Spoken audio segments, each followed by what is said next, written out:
Good evening, Nigeria. Welcome to Updated Precious. A beautiful day to bring on an update of things really happen for inside Nigeria. They're very excited to come on our way today to bring on an update of the matter them with the shell for inside our country, Nigeria. And as usual, they always come bearing plenty news. Most of them good news. I don't tell me that I don't bring good news because I bring a lot of good news. But make I come begin giving us some updates of things and way they happen for inside Nigeria. And no say I don't give updates earlier today. So I will just give updates of everything in terms of their headlines. Then maybe we will go back, begin look at some of those things we be say, the ones that we will not talk about for my previous life, right? Okay, so make we begin go very quickly. Make I start from the other side, from the end. So moving on, Tinubu swears in fake chairman. 37 FCC chairman, 37 commissioners. That one day for inside the news. But let's go. Christian genocide, details of US Nigeria meeting over CPC designation on killings of Christians emerge. I tell you, say US Under Secretary General visits Nigeria or supposed to visit Nigeria. Well, that visit and that meeting don't happen. We'll talk about them. Minister Wike drags FCTA joint unions to court as workers vow to continue strike and picketing. Say they no go stop to do strike. Now you don't carry them go court.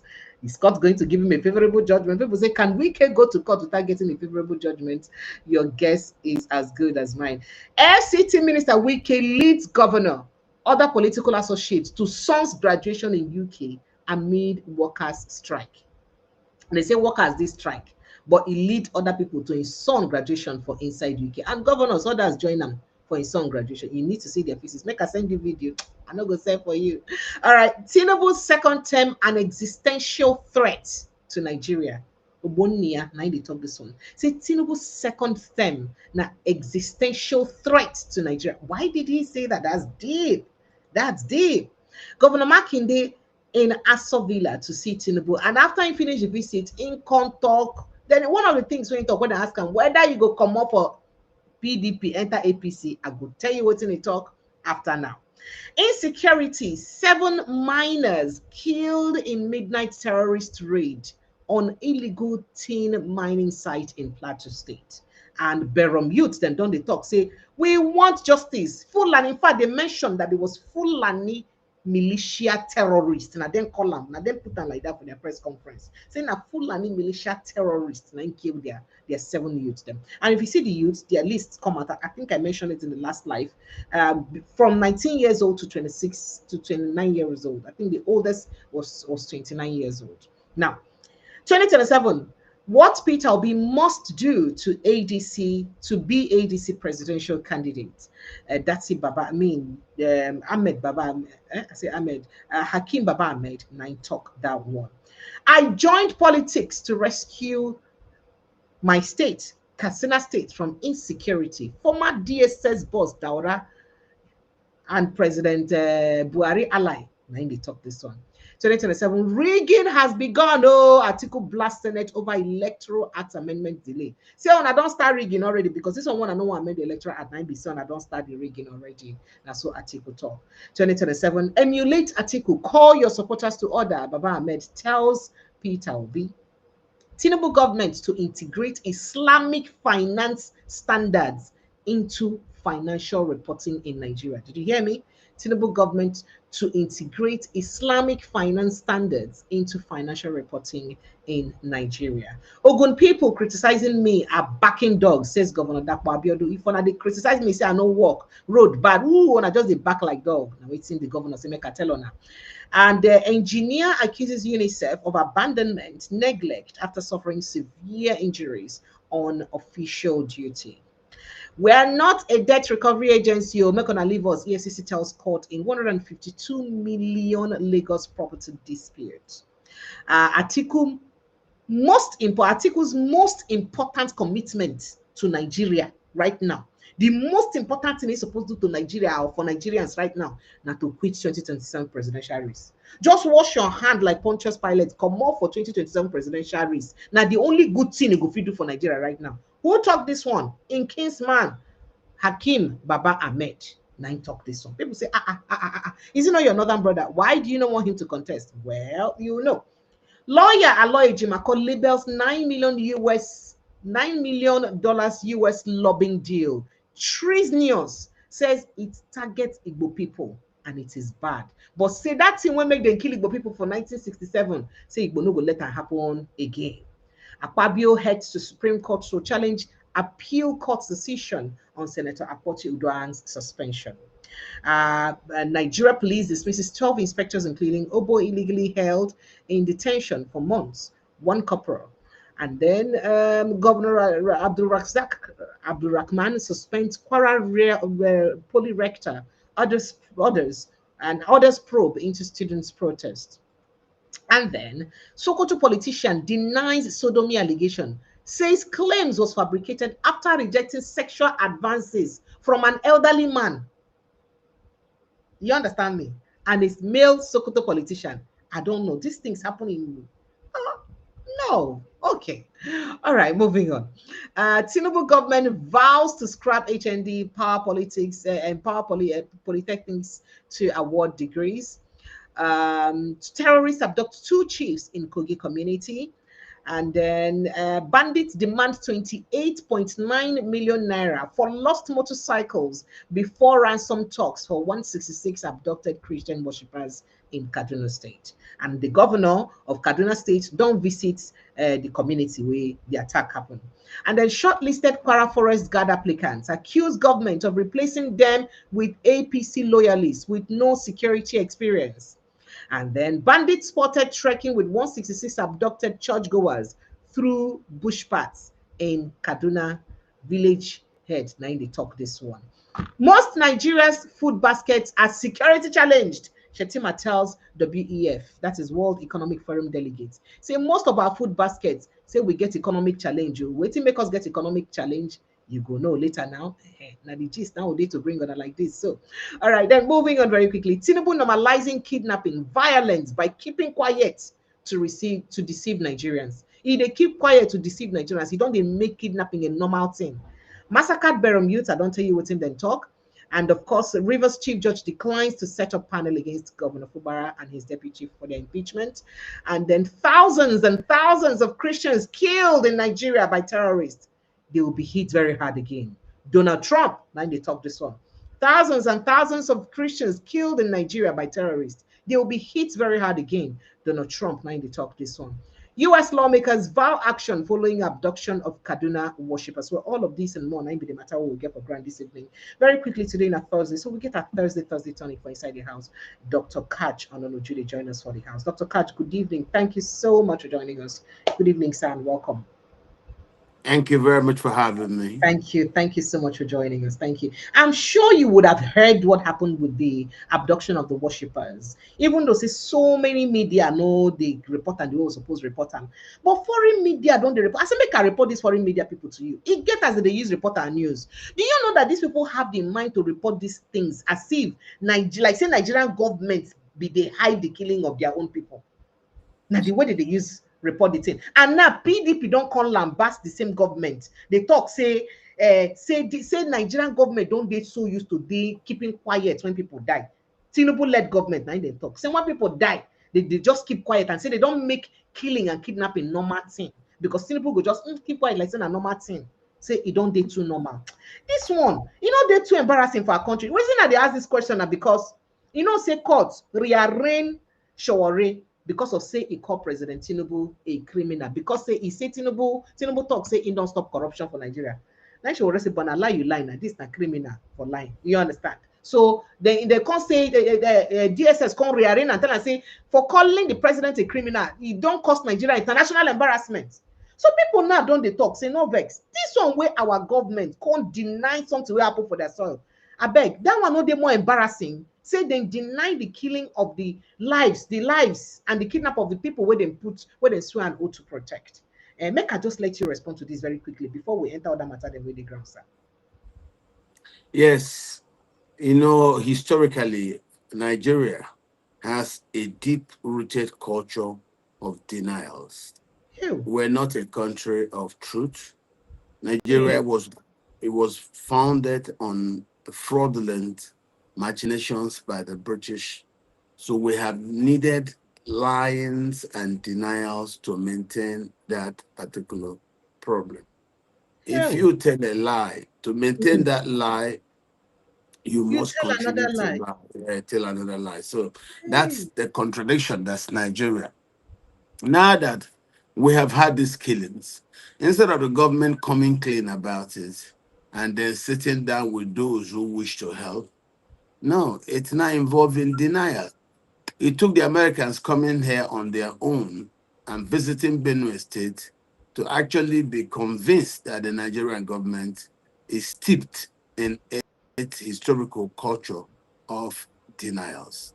So, yes, we are historically that way, and whoever is dealing with us will have in mind that they are dealing with a government that is historically known for dealing in denials. Well, the world has moved on because before the world raised their voice, there was actionable intelligence about what was going on in Nigeria. And then the Nigerian government, complicit in what was going on, couldn't stop it.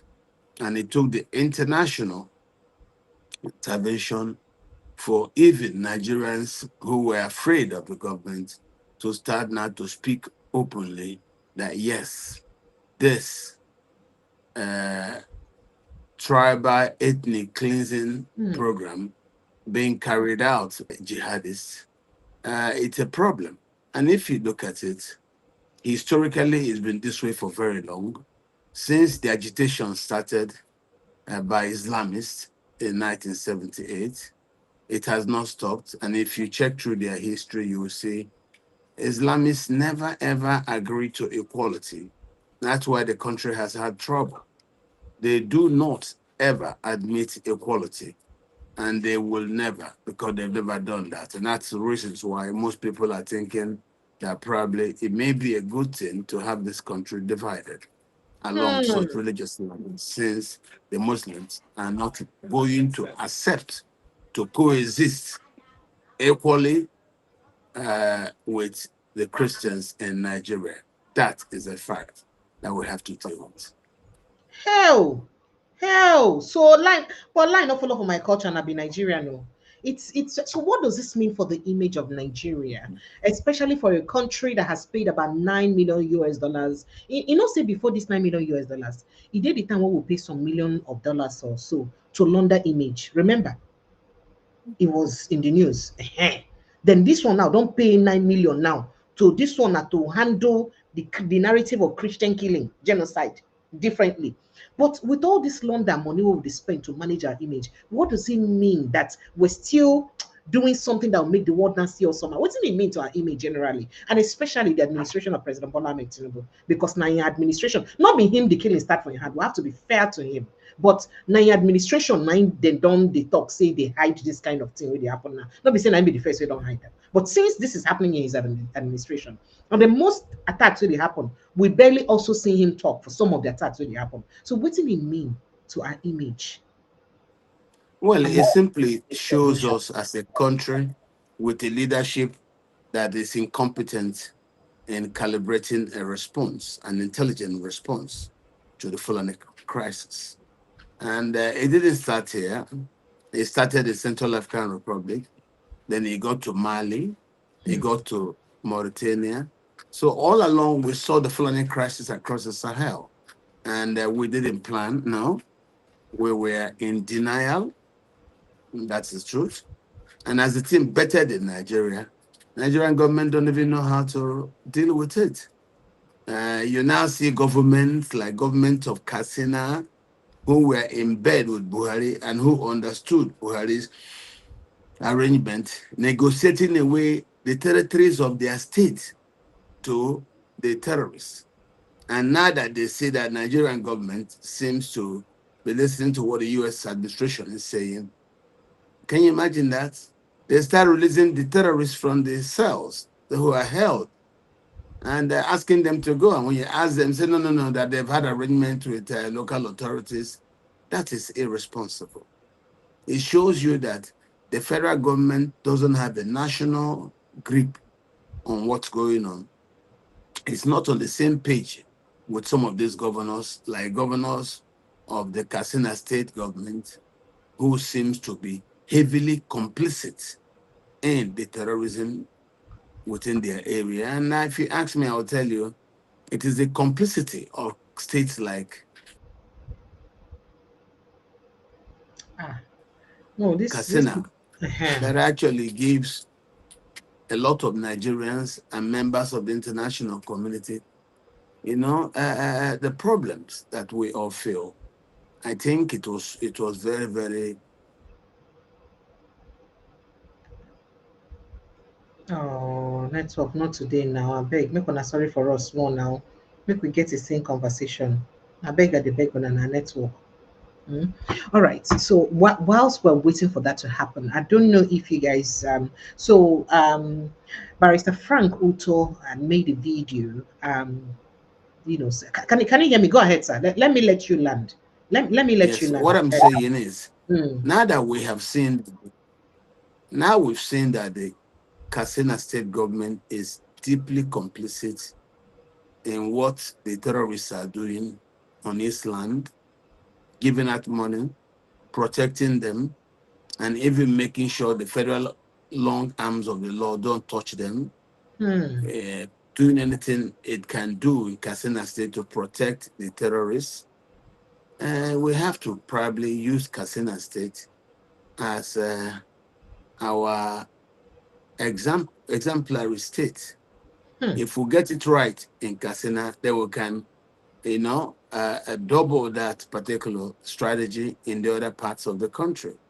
Katsina State is the first state that actually embrace this terrorism and is in cahoots with this terrorists. No matter what anybody says, their open actions have shown that the government of Katsina State is deep involved in all the preachings that President Buhari did advise in regard to the way he accepts that the terrorists should be part of Nigeria and part of the acceptance protocols that he thought will be laid out to those who attack and levy wars against the state.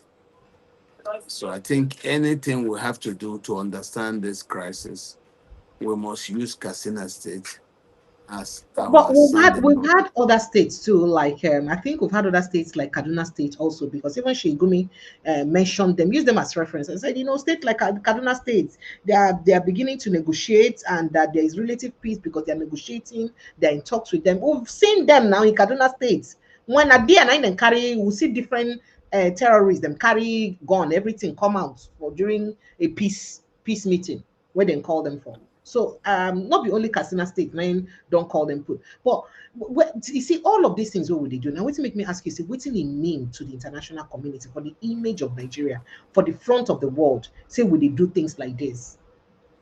Well, the international community understands what's going on. They know that it's not all of Nigeria that agrees to mortgage Nigeria's internal security for the sake of giving advantage to these terrorists. The world knows. Just all federal uh, executive members of the federal cabinet that are in agreement. As you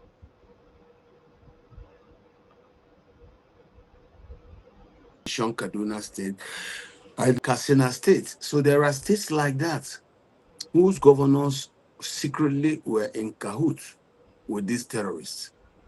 It is nationally where we had denials and all this. There are no denials in some of those states where the states go out actively and actually show their hands. So I don't think it's proper if the same people who sponsor this terrorism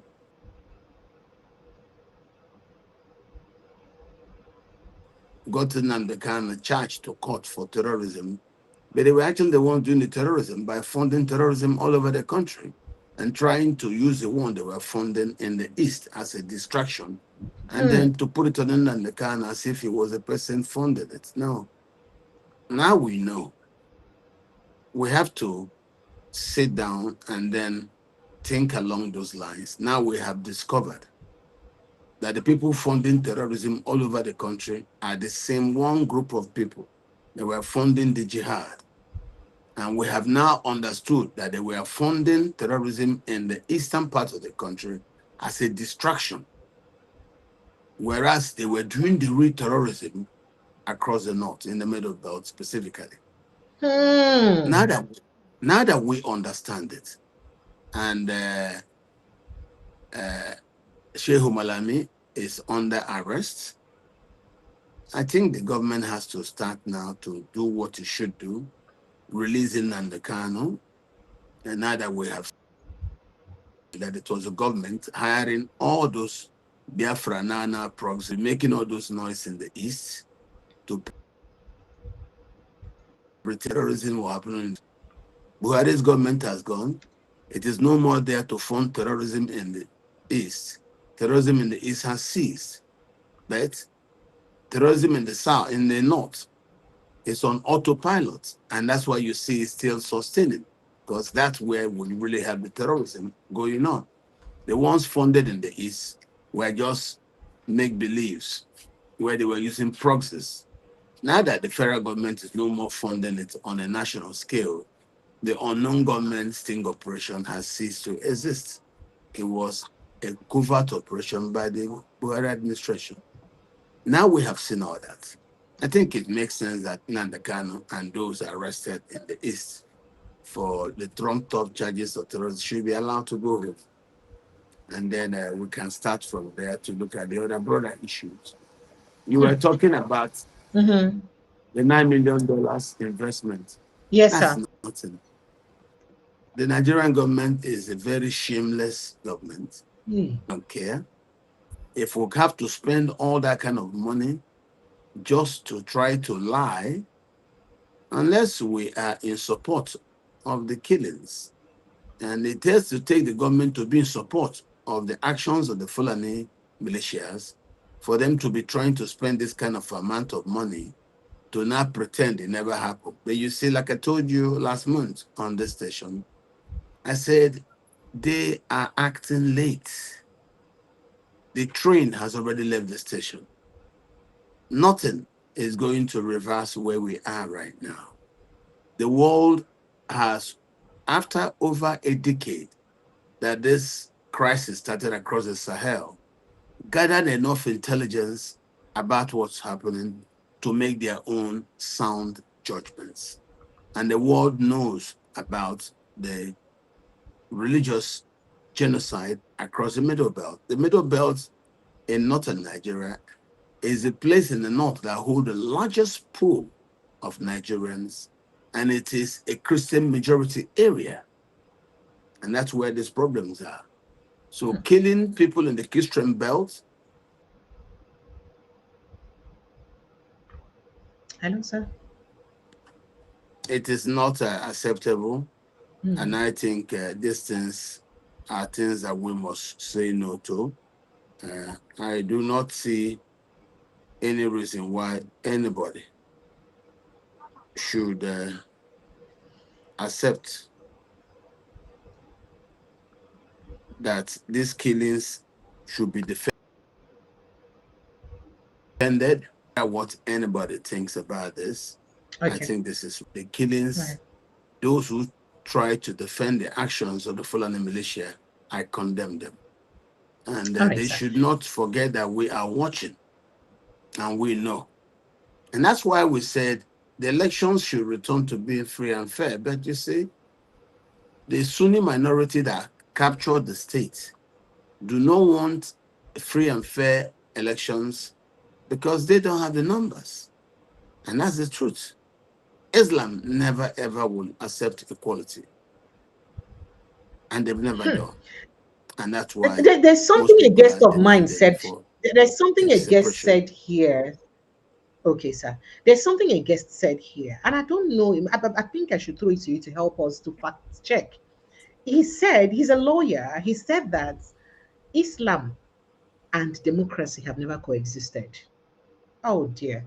his network took him out. Okay, so when Dr. Catch comes back, I would like to pick his mind on what Barrister Mankey said, because it's very important that we kind of share opinions on this conversation, make we understand within everybody think about the matter, and it's I look forward to getting to uh, hear what he thinks about it. But still in the news, I did tell you what Oga Aloy Ejimako said very quickly.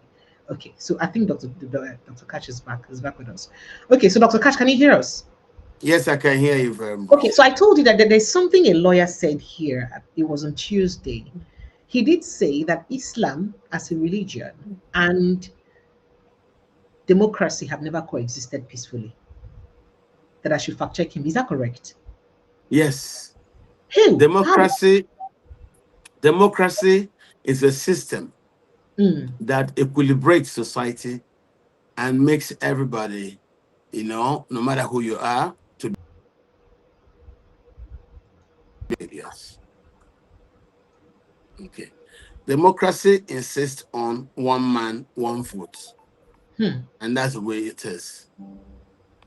Democracy's insistence on one man, one vote does not sync well with Islam. Islam would rather go with what one preacher read from the Hadith. Islam will not agree to the story of one man, one vote.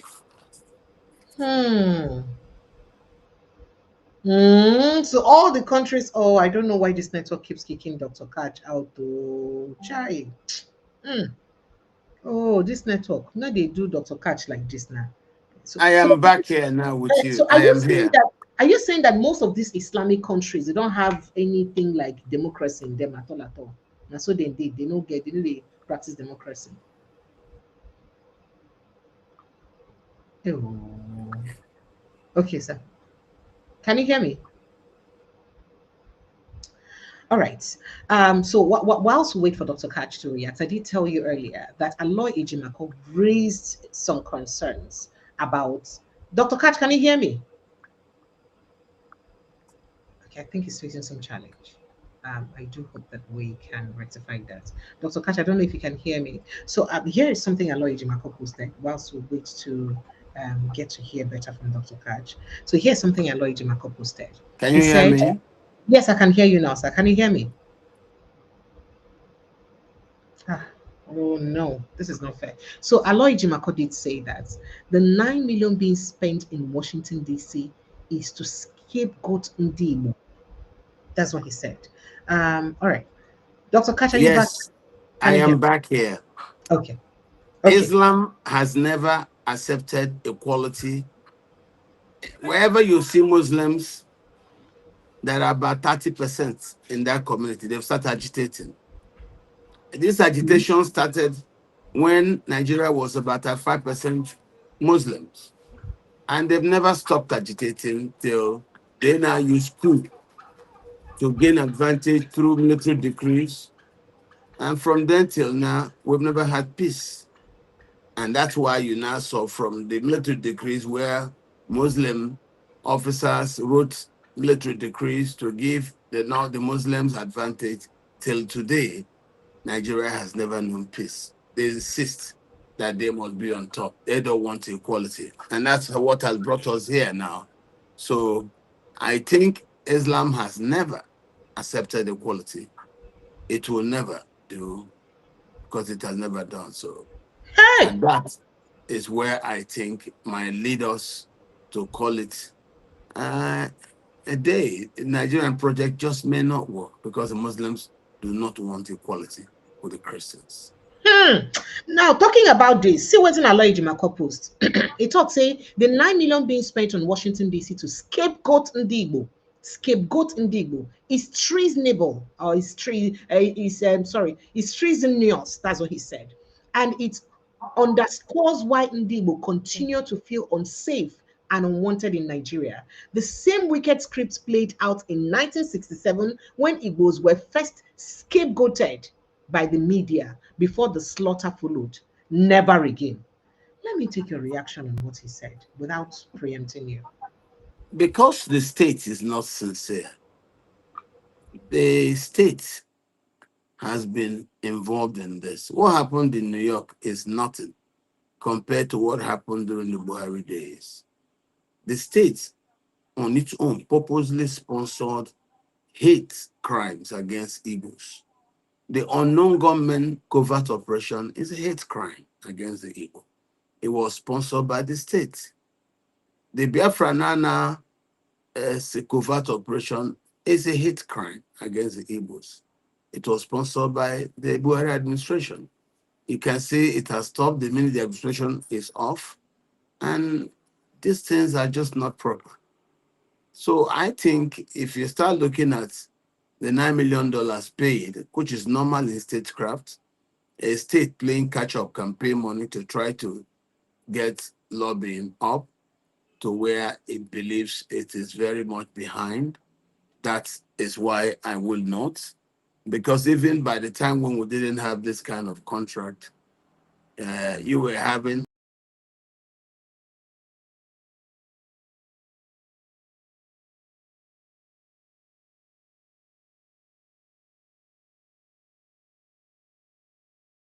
Dr. Cash, can you hear me? Nigerians who Okay, are yeah, being go ahead, tapped. sir. I can hear you very Yeah, well. yes, go ahead. What I'm saying is Mm. the state, right from when the British plotted with the Fulani against the Igbo, till when the Civil War ended and the army started against the Igbo, till now, that as you have heard, the Fulani insist they won't allow the Igbo rule. And because they don't want the Igbo to rule, they keep damaging the country's democratic process. No matter how you vote, they will annul it and then tell you go to court. So a lot has happened in the state's attempt to scapegoat Igbos. It didn't start today. It's not going to end today. So Igbos who have also learned to deal with it, to work within it, I commend them. There are Igbos who are also hired and paid to actually go public and accept Igbo guilt, blame Igbos. A lot of them exist all over. You see some on television. The other day when you were talking about one, and after those discussions we've had, that person has gone silent because the person realizes how very dangerous what Eh, money is being used to damage him and himself. But then, as I said, this is the way. Find weak Igbos, pay the money, and use them against Igbo interests. It happens every day. So the state would never have succeeded in the covert operation during the Buhari days without willing Igbos who were also employed to come on television, go to hmm. social media, do skits, accept Igbo blames.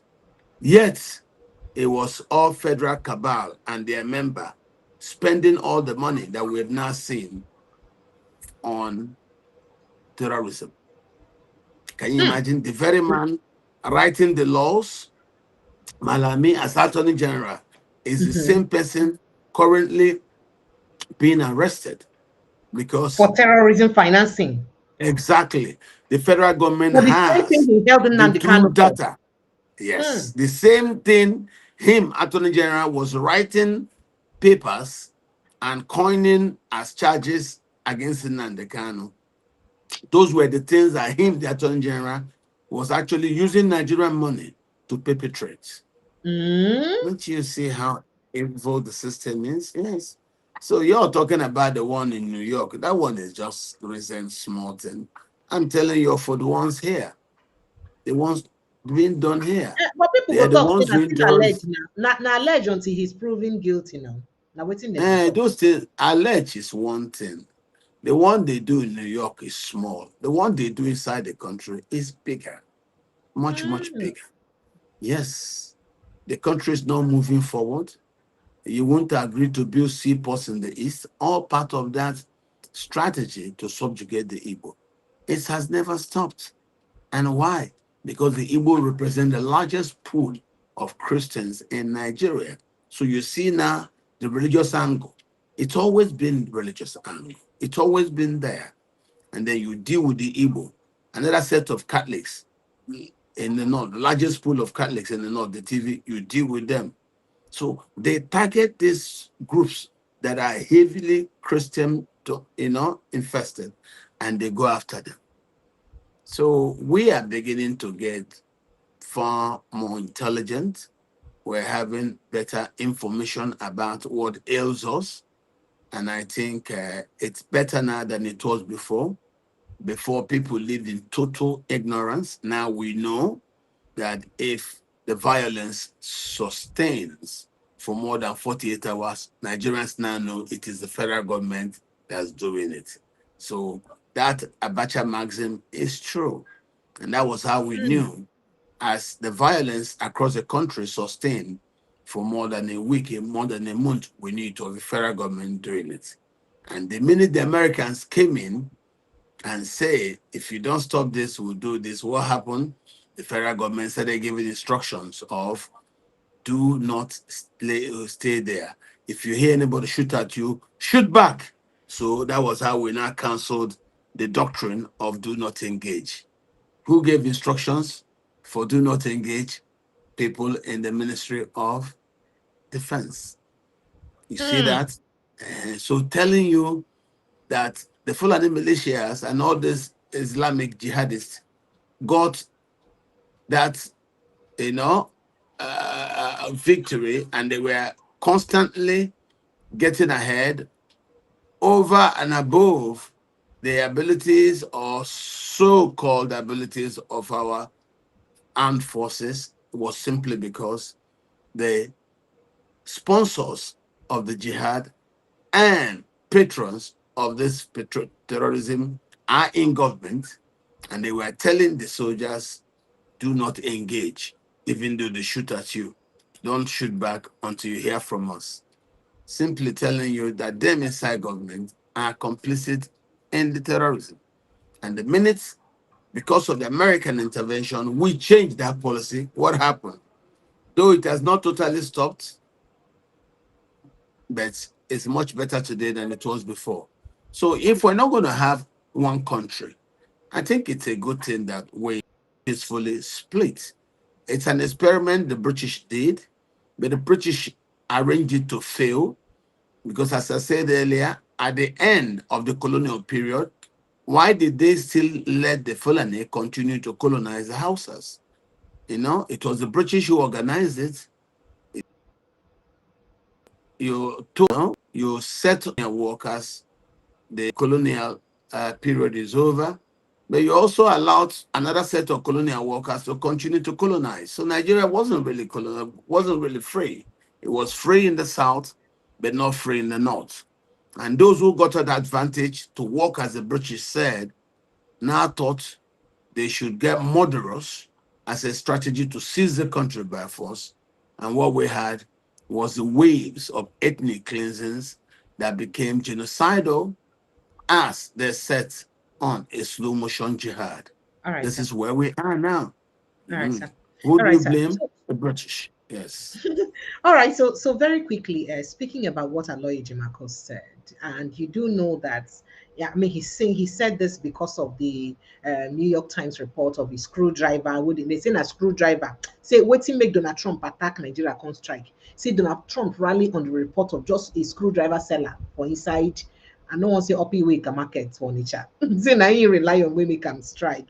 So that's why Elijah Marcus said that the reason why they paid that money is just to use media a smear can make a smear campaign against Igbos, and that's really bad. But then somebody who's part of those who reported to the US has responded. I've hosted him here, different occasions on this show. He's a citizen of Benue State and an indigenous of Yelawata. I mean, during that Yelawata attack, I interviewed him. He's a barrister and he's a lawyer and he lives in New York. He's spoken about the $9 million and what government has done about it and how they say, in fact, he named different people who came together and, talked about this and wrote about this to the United States. And I wondered why Nigerian government failed to mention them. But is that mentioning, and New York Times is that mentioning Igbo? That if the New York Times is a journalist, as New York Times, as a press, as a media house, shouldn't they have the right reports? Shouldn't they be able to at least do their investigation to the US Congress to find out those who reported to them and know that there were people in the Middle East, there are bishops, there are other indigenes in the Middle East or Middle Belt rather, who were part of those who, reported. Let's quickly take a listen to, a short video he did. It's a bit long, it's 8 minutes thereabouts. Please, let's take a listen to him, sir. Yeah, hello, friends. A lot of things are happening in Nigeria, and it's quite heart-wrenching, so extremely disturbing. It looks like these people will never, ever stop. And of course, there's nothing that will indicate that more than the fact that instead of this guy to act, they went as far as coming to the United States to contract lobbyists, the DCI lobby group, to help in polishing their image.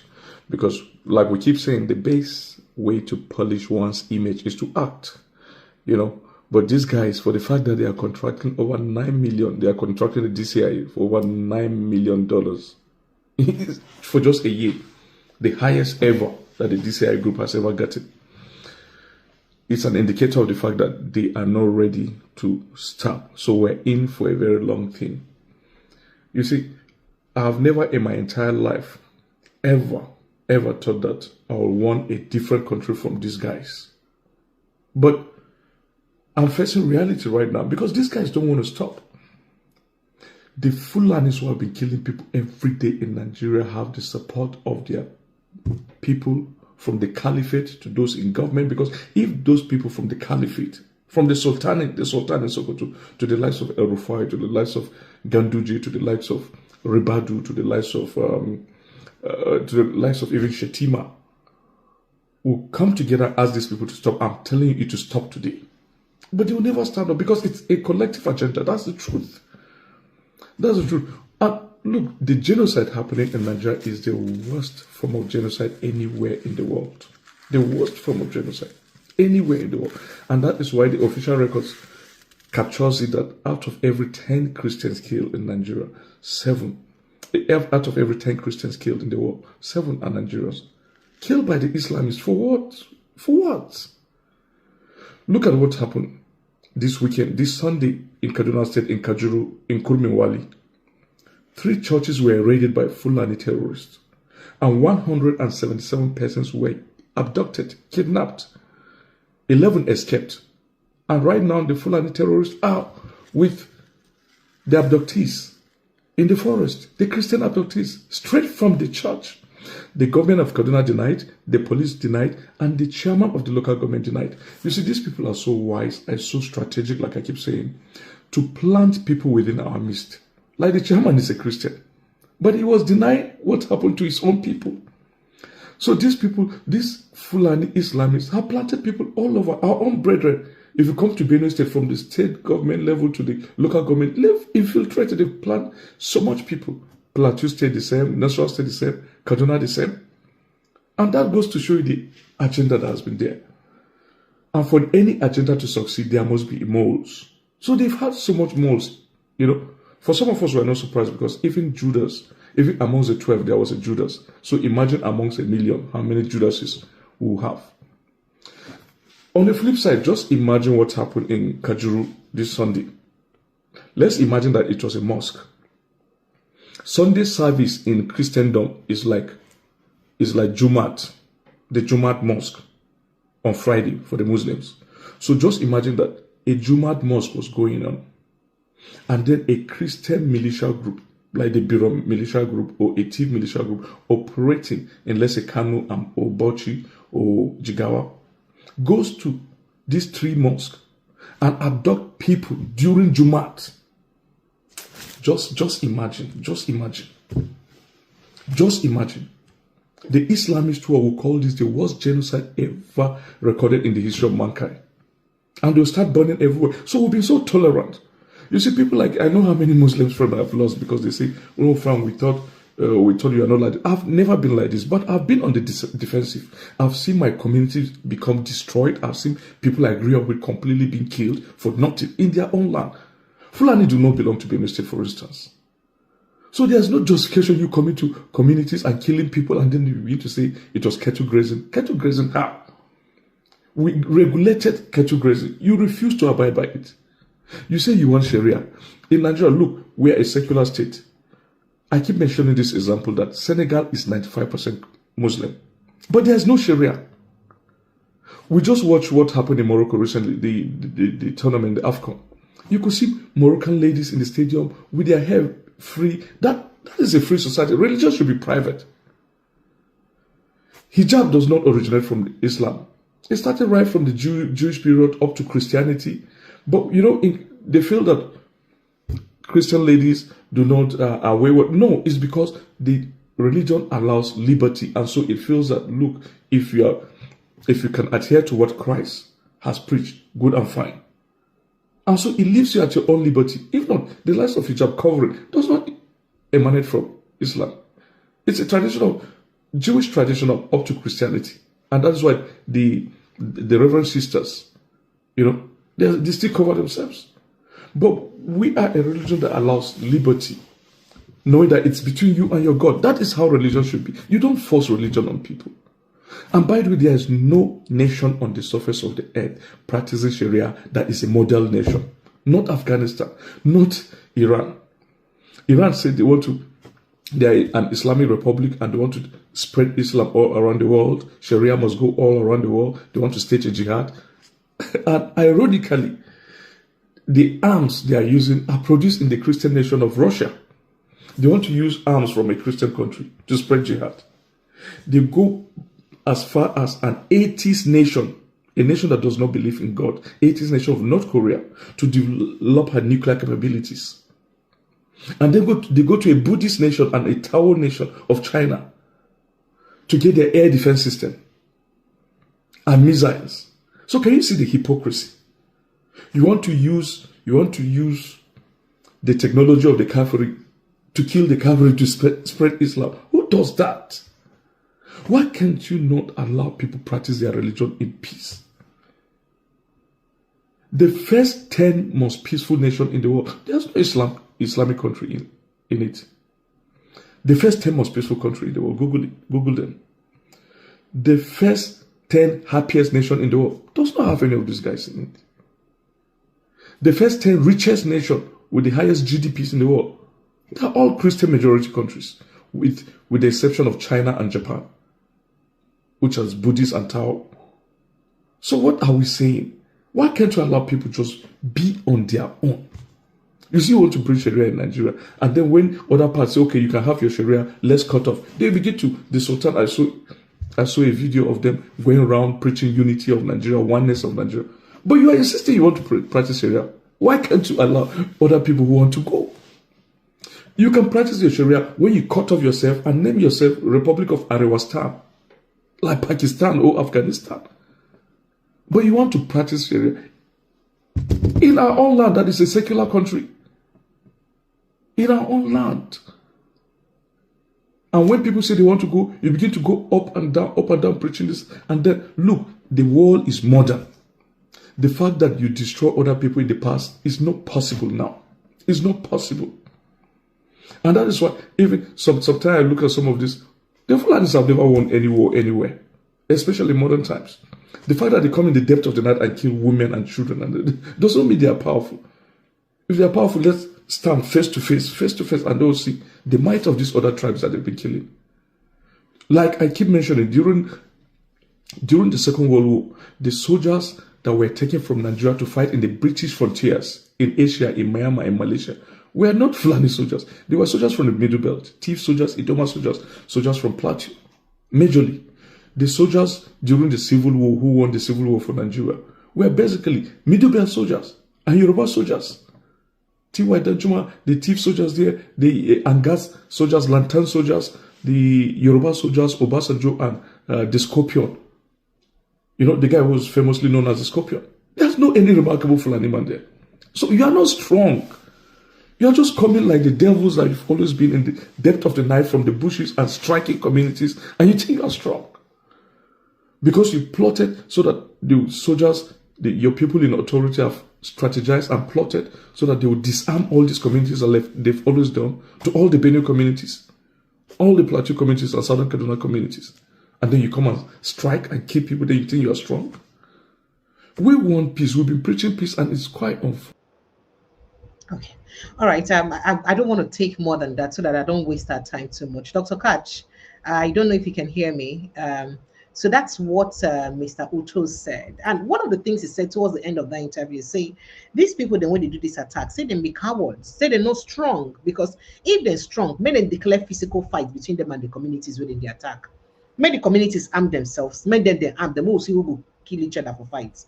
But that because they attack these people on, unaware, when they're unaware, and then when soldiers don't also disarm the community members, so they give them more power to make them feel like, say, they actually be stronger than the communities when they attack. However, I'm sure you heard all the things he said, including the ones he said that the top happiest countries, the top richest countries, and all that, are not Islamic countries. So why do you intend to keep pushing? I don't know, but let me let you respond and react to the things he said. Well, you need to understand what the Muslims are doing is asymmetric war. And so that's why you've seen them also in denial whenever the Christians start shouting to the world. So it is an asymmetric war. And that's the reason for the government's complicity. And then when you've tried to accuse them of what they are doing, they will get into denial. It's an asymmetric war. Hmm. So we also need to now find a way, because now we have gotten into another war, the war of narratives. And You they said are it before. trying. Oh. Now you first talk am here. Now your mouth are Yes, here and first. Next thing, you man can't talk am. That's Mike Arnold saying that waiting our government pay money for to beat the war of narrative. exactly. Hmm. I warned you earlier that very soon we will not enter the war of narratives, Hmm. because knowing the government for what it is, knowing also the Fulani for who they are, and they are historically deceitful people. They employ the takia as a way of But, life. but The takia. let's try and make an exemption so it doesn't look like we're profiling a group of people. We know there are No, people no, who I'm not. Listen, I'm we know that talking. there are This people is that don't like that. historical. Okay, sir. This is history. Listen, historically, the takia is a way of life, and the takia is that strategy of deceit. If employing that deceit can now deceive the adversary and allow us to gain our way and move forward, that for them is it's victory. I explain this because I understand this. Oh, we can't have this issue now that we have it back, sir. We can't have network issue now. Not now at all. We can't be having network issues now at all. Dr. Catch, are you there? Can you hear me? Hello, Dr. Catch, can you hear me? Oh dear. Okay. Let's hope that his network would be fixed very soon and he'll rejoin us. For those that didn't join me earlier, I did say that the US Congress has spoken about the attack on church worshippers, the abduction of church worshippers in Kajuru, local government area of Kaduna State. And then they said, in fact, they spoke very strongly. And they said, no, go feed the watch, make this kind of thing happen for Nigeria. They don't tell Trump, make it take actions. And I said I was going to tell you about the meeting held with a Nigerian government. And that's the details of the meeting on the CPC of Nigeria, and as it's got to do with security in Nigeria. So let me quickly just jump in on that. I think he's rejoined us again. Sincere apologies. All right, sir. So let me let you land before we go to the visit of the U.S. Undersecretary General to Yeah, Nigeria. what I'm trying to tell you is the deceit, the lying is also part of the strategies of the war. Okay, this is called takia, and this takia is normally deployed. If you understand the group, you will know that takia, which is deceit in English, it's a well-honed strategy that they use. So you have, this is a total war package. It's an asymmetric war, and they're willing to deploy money to deny what they're doing. And of course, if you go there, you will see what they're doing. And then, but if you catch them red-handed, they'll say, no, no, no, it's not. It is farmers' headers crisis. There's nothing like farmers' headers crisis. This is outright plot to grab land through ethnic cleansings. And to do ethnic cleansing, you must commit genocide. And when you commit genocide, you're likely to have this kind of opera as it is right now across the world. So seeing them spend money to try to deny it is all part of the strategies of Turkey. The war is on, and you can understand anybody carrying out a jihad in modern times where you have the cameras. I told you what we have here is a new camera phone. With the camera phone, we can keep records, and the records we keep, we can share. And by sharing this record, the world today is better informed than at any other time in Sharia history. So I think where we are now is good. Nigerians have to go home and imbibe the lessons of this foreign intervention by the Americans and Israelis. We may have a chance since we've tried Nigeria. Nigeria didn't work. There's nothing wrong with us separating, a separation based on lines that can live at peace with themselves. There is no need pretending. No. The Muslims won't let you rule yourself. They won't let you participate in governance of Nigeria. So you can see what they are doing. When Tinubu say he will build a gold refinery in Lagos, say no, they don't want. But the oil that is Oh, from the you east, heard that too. You heard that. No, but the yeah, gold refinery, well, Tinubu is even saying is privately owned though.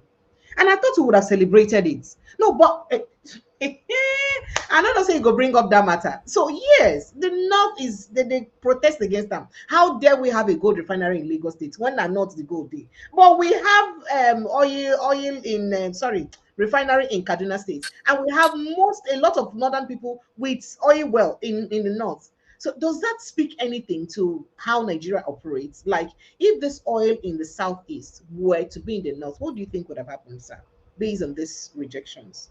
they Remember that won't the allow oil of it. CBN also happened when they wanted to move CBN headquarters, some part of the headquarters to Lagos. The same protest happened. So they wouldn't have allowed it. Yeah, they won't. They So don't want equality. Why is South allowing what is going on? Why is the South allowing what's going on? Well, because the South one are shell shocked into a fear hole, forced forced by the years of dictatorship. It's only now we're beginning to wake up to see that the military are no more there. And that's why you're seeing a lot of Southerners now able to speak. Southerners couldn't talk because of the years of dictatorship. And then also, they cannot talk because they are afraid of the structures of that dictatorship. Those structures are now instruments of states, and they are always telling you if you dare speak against the state so designed, so constructed by the years of dictatorship, the state will come at you. And that is part of the reason why we're very afraid. And you can see now, the Muslims won't even allow for Christians to participate in the presidency of this country. So the right thing, and they don't even want the Christians to participate in things like owning seaports, even though you have the ports, natural ports in the Christian areas like Eastern Nigeria, Southern Nigeria. They don't want that. What they want is only what they will do that will be under Muslim control. So I think we're getting to the point where inevitably we'll have to separate in this country. Nigeria as a project did not work. It didn't work. It has failed. There is nothing to teach anybody anymore in Nigeria. Nigerians have seen it all. So we are now at the point of discussing how to do the restructuring. It doesn't need to be a restructuring to put us still in the same swamp. No, it has to be a restructuring to allow for self-governance and then self-rule for independence of the different regions that have previously come together to try the Nigerian experiment that did not work. I think that's what we all should be looking at, All the right. restructuring towards this membership. But the point is, will our politicians accept that restructuring? Because it looks like everyone is happy with Nigeria as it is presently constituted. And that's a problem. But let me quickly run through what the feedback is from the meeting between Nigeria and the US. So details of high-level meeting between the United States of the federal and the federal capital and the federal government of Nigeria's over Nigeria's designation as a country of particular concern have emerged. We hear that the U.S. President Donald Trump has, of course, sent the U.S. Undersecretary General on a visit to Nigeria. So the working group was set up after Trump designated Nigeria under the International Religious Freedom Act. According to the statement, there was a joint press conference between Nigeria and the United States on this. So the working group aims to reduce violence against vulnerable groups in Nigeria, particularly Christians. That's what is stated in a press conference. And to create a conducive atmosphere for all Nigerians to freely practice their faith unimpeded by terrorists, separatists, bandits, and criminal militias. Now, Nigeria's delegation was led by the National Security Advisor when he go US, and then Naim come visit, and included representatives of 10 ministries and agencies, while the US team was headed by the Undersecretary General of the US, Alison Hooker, alongside officials from 8 federal agencies.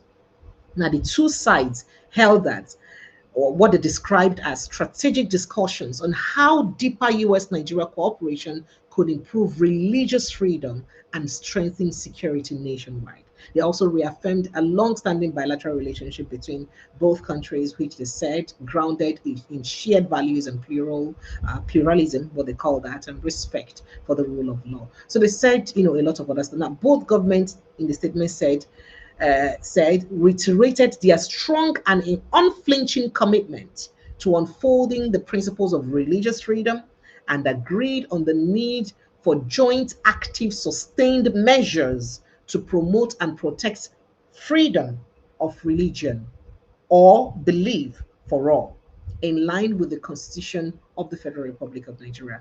Participants further stressed the need to protect civilians, particularly members of vulnerable Christian communities, while ensuring that perpetrators of violence are held accountable. On security cooperation, both sides agreed to strengthen both sides said they will strengthen counterterrorism efforts, though through operational cooperations, access to technology, anti-money laundering measures, countering the financing of terrorism, and building law enforcement and investigative capacity. So they said. So the US delegation also commended Nigeria for what it described as urgent actions. One, I don't start to take so far for inside the matter. Let me take a reaction, Dr. Kach, on the meeting between the US Undersecretary General and our Nigerian delegation led by the National Security Advisor, Hori Badr. I will say those are further meetings to fine-tune the US suggestions on the terms of cooperation between Nigeria and United States. Since Mr. Trump's original pronouncements could set up panic within the Nigerian government circles, the US have done a lot of suggestions to get Nigeria to work with the United States. Nigeria is grudgingly working there while also doing what the hawks are saying that they should keep denying, but it's not going to work. We're no more in the time of denials. Denials don't work. Nigerian genocidal news is not a make-up story, it's real.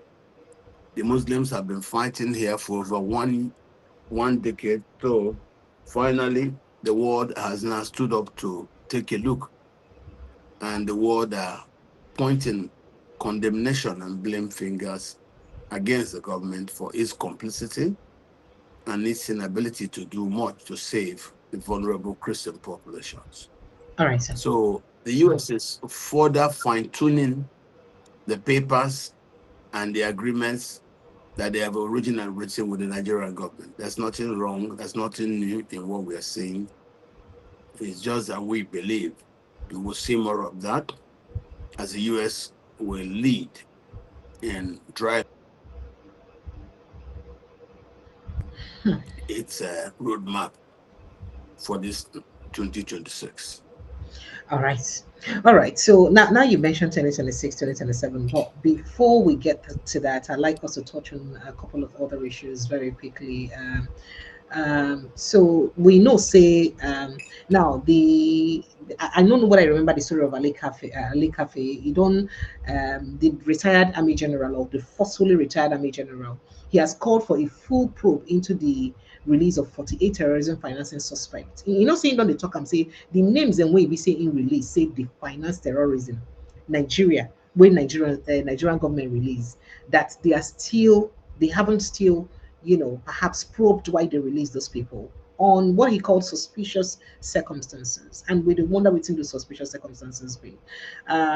Okay, so that being said, Dr. Kachi, I don't know if you're here. Here. Okay, so that being said, since you mentioned 2027, what do you think, say 2026, what did you say the election will look like for President Bola Ahmed Tinubu without Shetima as vice presidential candidate? Because Northerners on the top say making get ready to lose in votes if he go on without Shetima for 2027. Oh, this network here. I don't. Go If you ahead, sir. can hear me, okay. I don't know what the elections will look like. I don't know if we'll have elections. But the North is saying that go running without Shetima, even choosing another person entirely without Shetima, now wahala you define though. Now waiting they talk. What do you think about that threat or that statement?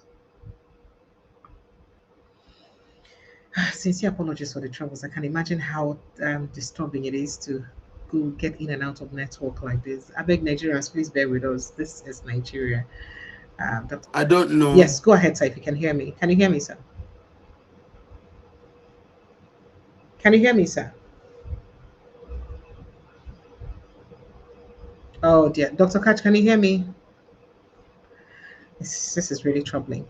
So whilst we're trying to do that, let me quickly bring you up to speed with something that happened today in court during Chawari's trial. So you do know that they hold Chawari on terrorism on account of insulting, embarrassing President Bola Ahmed Tinubu over the statement when he makes, say President Tinubu, you know that's a way in talk. So today the case was raised in court, and according to him, he said something funny happened in court when the case was raised. But let me let Dr. Catch finish his thought on what he was saying. Dr. Catch, please, sincere apologies for this network disruption. It's all right. We're Nigerians. We're used to disruptions. It's crazy. So, as I was saying, Mm. I don't want to make predictions about Nigeria. It would be wrong. I believe a lot about Nigeria's politics and what will happen to Nigeria in 2026 will be driven and probably will be reactions to what the Americans do. I believe that to be so.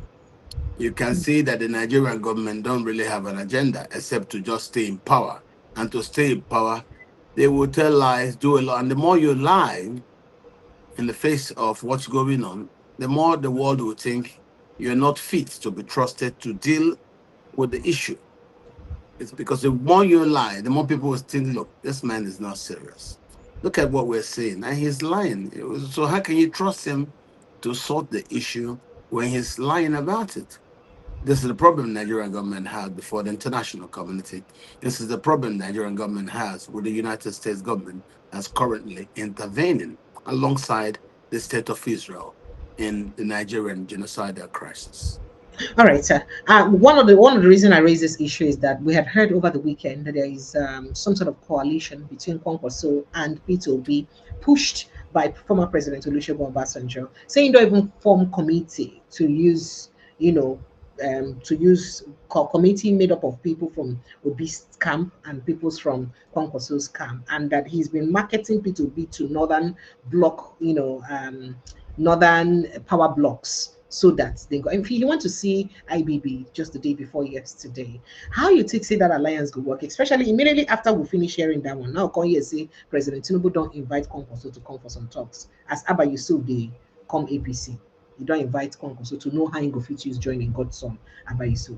But waiting, how you see the alliance first of all, Konkoso and Tinubu and President Oga Peter Obi, is do you think it's possible, and do you think he's I looking for don't that know. under ADC? Okay. I don't know. From the Kwankwaso, I know Kwankwaso may be using Peter Obi to calibrate a higher price for himself before President Tinubu. Eh? That's just it. So one also fit use Kwankwaso, Peter Obi. from the Kwankwaso I know before, Kwankwaso is a very unpredictable politician.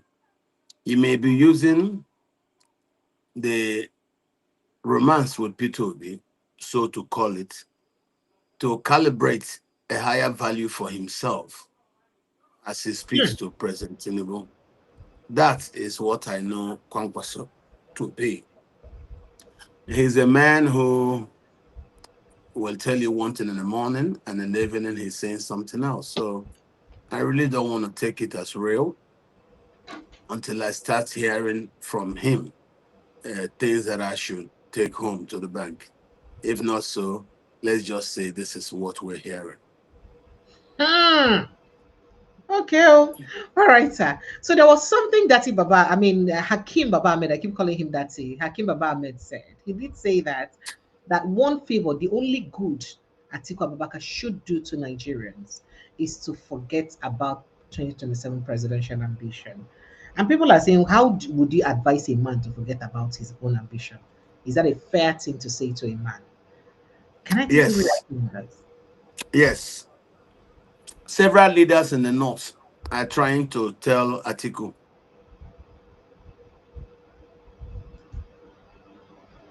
Atiku is inordinately blind and he's just giving for himself, doesn't understand the need for.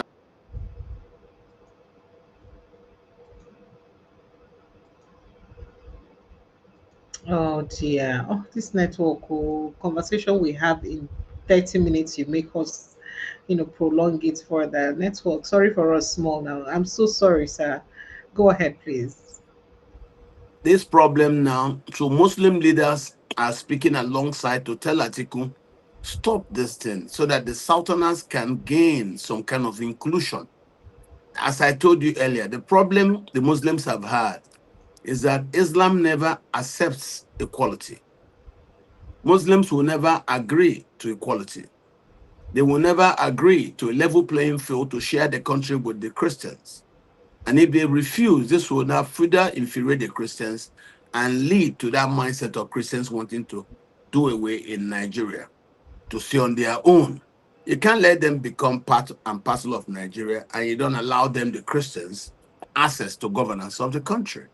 This is what the Muslims want. And that's the reasons why you see not only are they trying to take land from the Christians, but they are also subjugating the Christians in governance, doing all sorts of things to make sure the Christians' voice is lower. Never mind the vuvuzelas that the Muslims will pay money to come and sing for them. Check all those singing for Atiku. All of them are Christians, bought from the south to go do dirty work against fellow Christians. So this is a problem that the Christians have in Nigeria. So begging Atiku, as is being done now by Baba Ahmed, to stay off and allow the Christians a breather is a very good way to solve issue, because it tells you now the foreign leaders understand the issue. They have been over successful with military coups, with keeping government for governance for themselves, to organizing the country, giving themselves all the advantages that the international community are now beginning to notice that Islam will never agree to equality. And because of their inability to respect equilibration, the Christians are very likely out of frustration to say, look, let's end this. The resources come from the Christian areas, the human resources, material resources, and yet you don't want us to be part of what's going on. The best thing may just be everybody call it quit. You develop at your own pace, we develop at our own pace. I don't see anything big in it. There is nothing the Muslims are doing for the Christians that the Christians cannot do for themselves double. So I really don't see why they should continue to state if the Muslims refuse on equality. So that's exactly what Baba Ahmed is trying to tell Atiku. Respect inclusion, respect equality, or the Nigerian project will go on. You know, That's what while you're saying this thing about Islamic dominance, I just remembered that you remember that Nigeria is a member of OIC, right? And we never fit come out ourselves from inside that thing since the last time when people raise alarm, some Russian pro Turkey, sorry, pro Russia, Iraq, pro Iraq media house raise alarm about waiting US they do to Europe, Trump and all that, and they mentioned a couple of states that are Islamic states that should come together, and they mentioned Nigeria. Is that not yes, a problem? Why are Nigerian Christians, including pastors, not talking about it? That why should we be part of Islamic states? Or why should we be because identified? because of the absence of courage. A lot of them are very afraid. Don't forget, the Muslims took time to gradually force the Christians into this position of subjugation. So, and in all that time, fear crept into the minds of these Christian leaders, and they lost it. All the times, the reasons why I lost it with Adeboye is that for all the times Adeboye was supporting President Buhari, Buhari was busy on a jihad. So if these Christian leaders were busy supporting President Buhari and Buhari was doing his jihad, doesn't that tell you something is wrong? It's unacceptable where some of these leaders have led us to. They are not to be trusted. They are not any good. And I believe we should speak out like that and tell them that they have failed us as leaders. All right, sir. And then very quickly, speaking on issues, other issues. The Labour Party, yesterday there was a landmark judgment about the Labour Party where the court constitutes say Abure not be part of Labour Party again. Your turn don't pass. Even though Abure don't insist they go appeal the case, but the court don't mandate INEC to recognize the Nenadi Usman led group as legitimate leaders of the party because the court see a need to get an interim committee who go manage the affairs of the party before any convention happen. How you see that judgment, apart from Aburi's insistence that he's going to appeal, how you see the judgment, and why is the judgment coming now that Peter Obi has left Labour Party? A lot of people are complaining that it looks like there was the judiciary, INEC, they were deliberately waiting for Peter Obi to take an action before they would do the right thing. Let me take your response, sir. Well, I think the use of the judiciary by the criminal faction of the power elite is something we know. And the judiciary has been in cahoots with the criminal politicians to undermine our democracy. That we know very well. So when you now see this kind of sequestration with the judiciary, the politicians and INEC, you will understand what everybody is thinking. They were targeting Peter Obi, and now that they think Peter Obi has gone to that coalition, they have now announced that Nana Osman can take over. But of course, the other people, Abure's people, are also going to appeal. Don't forget this.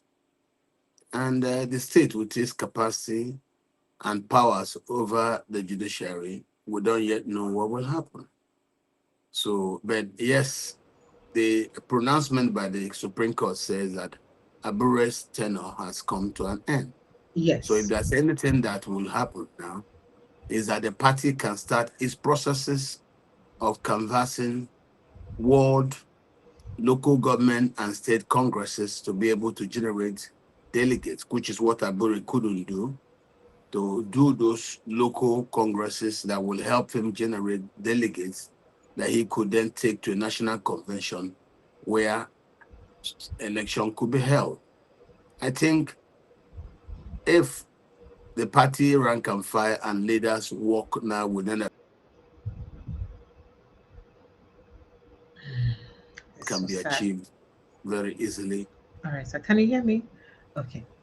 Okay. Yes. So you just mentioned the court, and I quickly want to take you on that because we hear now that the minister of your state where you are, the capital, Federal Capital Territory, FCT, don't waka go court, go tell court to stop workers strike where they go on currently go on for inside um, FCT.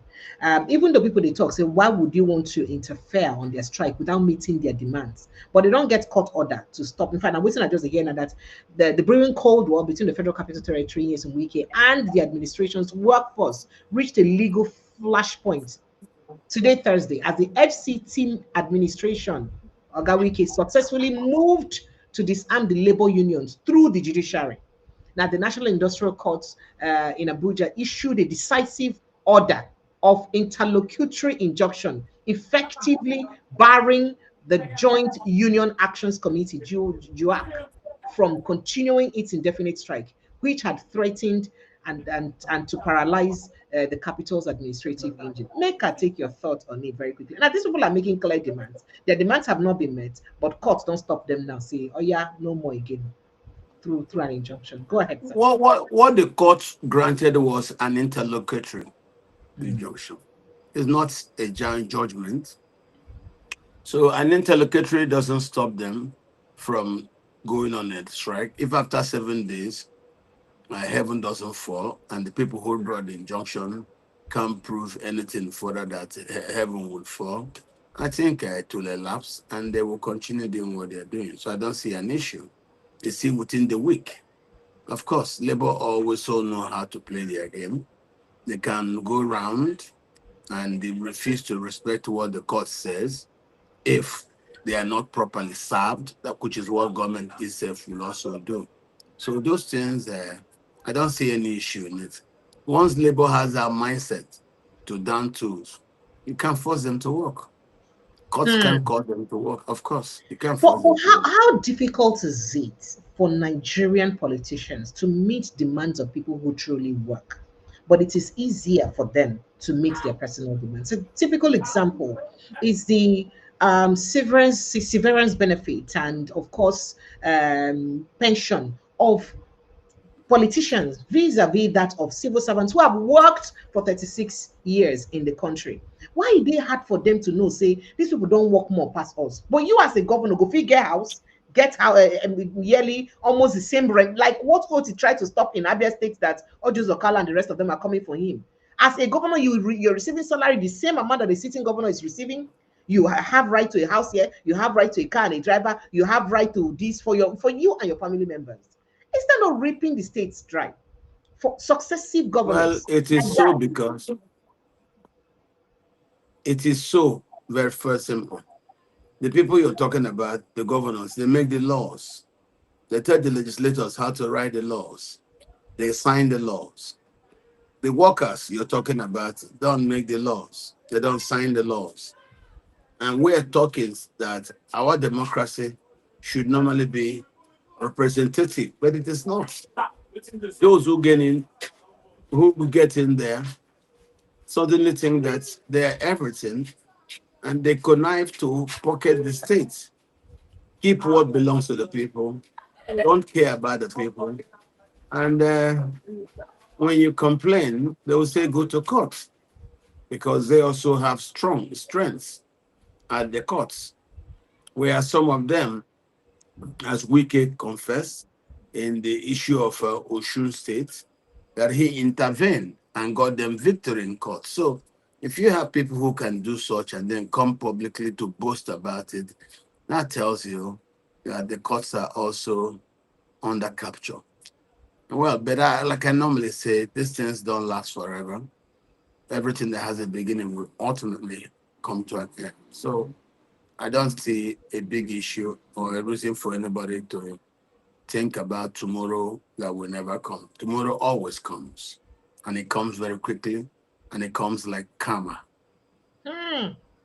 Nigeria's phone lines are open. I know you have questions to ask Dr. Catch. Please jump in on the conversation right away. 0817-029-4077. That is the number to call. 0817-029-4077. Or you simply follow the link on the pinned post, and that link will direct you straight to the studio to join the conversation. So, Dr. Catch, just before we begin to take the calls, there is what is that tweet by Shawore? Okay, very quickly. So Shawore posted this earlier today, and he said this now that at the behest of the resumption of his hearing, when they started the case, say immediately then call in case, then call the DSS um, witness, make a con talk, and the DSS people come they talk, and then the DSS play a video, to play the Tinubu video, that video that he said that made him call Tinubu a criminal, the one where he said that he has ended corruption in Nigeria.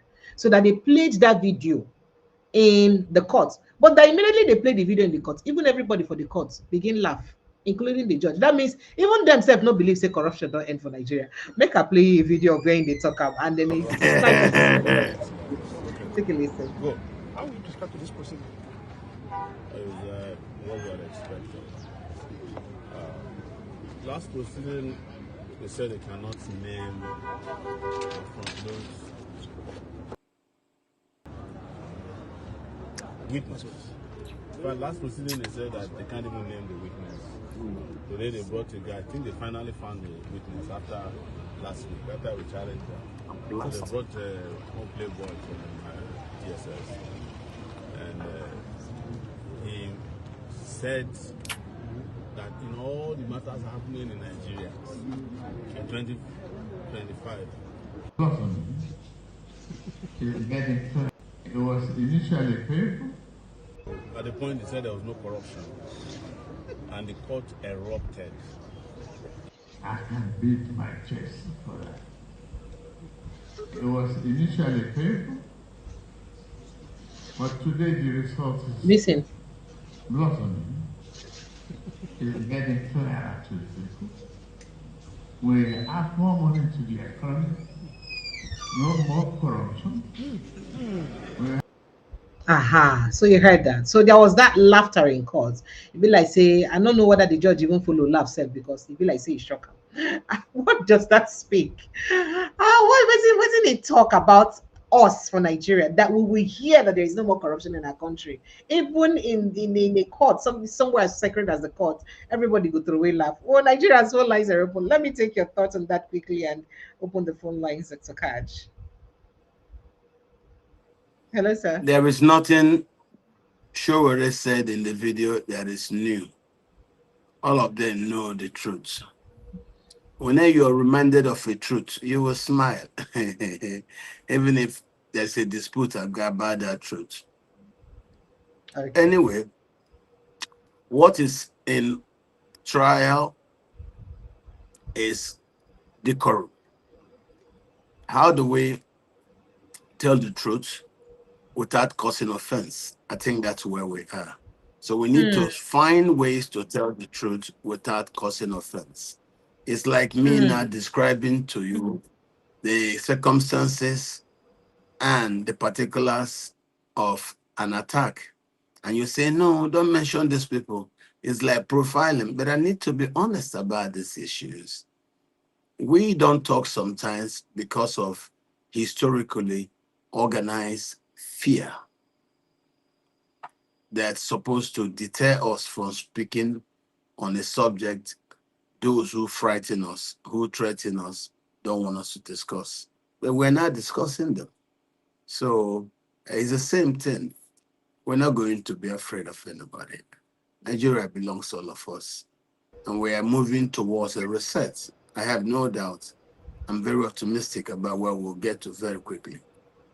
There's that thing they call see finish. Nigerians have seen it all. There is nothing that remains for us to say about it. We now know who is who. We know who doesn't want the country to be normal. We know the people doing the terrorism. We know those funding terrorism. We also know their reasons. We know those funding jihad. We also know their reasons. We know those, and we also know the reasons why our soldiers were told, do not engage, even if somebody shoots at you. So it's taken time, and we have found that out, and we have done a reversal of that particular policy. And we've seen the fantastic results we've gotten on the battlefield. So we have learned a lot through experience. So for us to prevent a recurrence tomorrow, there are things that we must do today. So we are considering seriously the words and suggestions from the State of Israel and the United States government as we move forward. Nothing stays the same forever. Nothing is cast in stone. A new Nigeria beckons. Thank you. Thank you so much. Hello, good evening and welcome. Good evening. Hello, good evening, Precious. Yes, good evening. Thank you. Welcome. What's your name? Where are you calling from? Yeah, my name is Olu. I'm calling from Canada. You're welcome. Go ahead. So, Dr. Kat, I sincerely appreciate your candid opinion, and I followed everything you've been saying, maybe not from the beginning, but this is a large part of the broadcast, and I thank you for your honest, candid opinions. So, but I want to ask you a question, and I also wanted to react to what Precious said. The first thing, my question is the actions that all of these APC stalwarts committed, bringing in foreign elements into the country to kill the very people they should be protecting. And after even gaining power, these killings still continuing. And directing the law enforcement agencies to look the other way. Is this not treasonable felony? Is this action not treasonable by these very government officials and APC people that are involved in this action? That's my question for you. And then, Precious, I wanted to react to your statement about the northern elites making threats that if Tinubu drops Shetima, then it will lose the vote for the when we keep, if I know you are well-meaning, I know you want progress and you're well-meaning for the country, but the very thing that I quarrel with some of these bloggers and platforms when I go engage them is the fact that they're not very progressive. I doubt if they really mean well, or they're just trying to come and skew stories or parrot the very, very thing that has brought us to this state that we are in right now. Why do I mean that? Look at where we came from in 2023. I'm a Yoruba person. If as a leader, you understand, it's one of the very things I'm very, very, very upset with. Why do you have to pick a Fulani man? Why? As your running mate. Out of all the northern, they are well-meaning northern Muslims, Awusas, Nupes, thieves, whatever part of the north they are from, that you can choose that will complement your campaign or your well-meaning, whatever you want to achieve. And also, too, Peter Obi showed in 2023 that if you campaign and you to connect well with the people, you don't need anybody to come and threaten you with a northern vote, block or anything. It's all BS. BS. If they are, that's why they won't allow a free and fair election. All we need to tell them is give us a free and fair election. Let us allow the leaders that we want to govern us. Not just at the presidential level, not just at the governorship level, at the local government level where things have gotten rotten. They have pocketed everything. And this is why the North, even the North, I'm sure there are well-meaning progressive in the North who want better change for their people. But because of what Dr. Kacha has been saying, there are some elites among them who won't want real change to take place. Because they want to keep power, they want to keep the wealth of the people for themselves. We should stop parroting their talking points. To hell with their Northern Bloc vote. Peter Obi showed in 2023 that if you connect well with the people, and that is what he should continue. As he continues to campaign, continue to connect to the people, north, south, east, please leave that Fulani vice presidential candidate you want to. Those people cannot be trusted. They are not a part of us. They have an ulterior motive. That is what I have to say. And my question, don't forget Dr. Katch. Their actions is it not treasonable? Is it not breaking the laws of the country? Thank you. All right, thank you so much. But let me respond to you before you leave. My job here, first of all, I'm not a blogger. I'm not a gossip person. I am a journalist with over 20 years of experience in the industry. Do you understand? I decided to quit from mainstream media. I resigned. I have headed a television station. I have started a TV station from scratch, conceptualized, started. I have started different programs for different stations. My core is programs. Do you understand? And what I'm doing here is for the love of wanting to talk about our country. And as a journalist, I cannot take sides irrespective. I cannot say because of what the northern elites are saying does not suit me or my interest, and I'll not report their story. That will be being biased. And that's what they accuse mainstream media of doing. And me, I'll not come and do it. Is it good? Do you understand? So my point is to raise the conversation. It is up to you what you do with it. At the point where I need to analyze the conversation, I can analyze and say, oh, but they now do this and I now not balance it. You know, I talk about this side, and balance the conversation. But I am not here to take sides with anyone. I am here to open the eyes of Nigerians on what is happening. Okay, Precious. I appreciate you. I really do appreciate you. Thank you. All the work that you've been doing, I really do appreciate you. But it's just that we have come to a point in our country where we have to vigorously kick back. We have to, like, you know what, like the good book will say, the Bible will say, the violent take it by force. I appreciate you. And I'm sure you know that the kind of conversation, I am sure you know the kind of conversation I even raise here.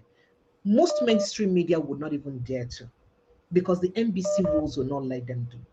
Do you know that? So you must know that we're taking some risk. I commend you. You have done a lot of effort. You've done a lot of work. Continue to do your good work, and we'll continue to point out the ills of our society. Thank you. Thank you very much. So let's let Dr. Catch react. Dr. Catch, if you'd like to respond to that before we take more calls. One thing I would like to tell him is our country is currently under capture.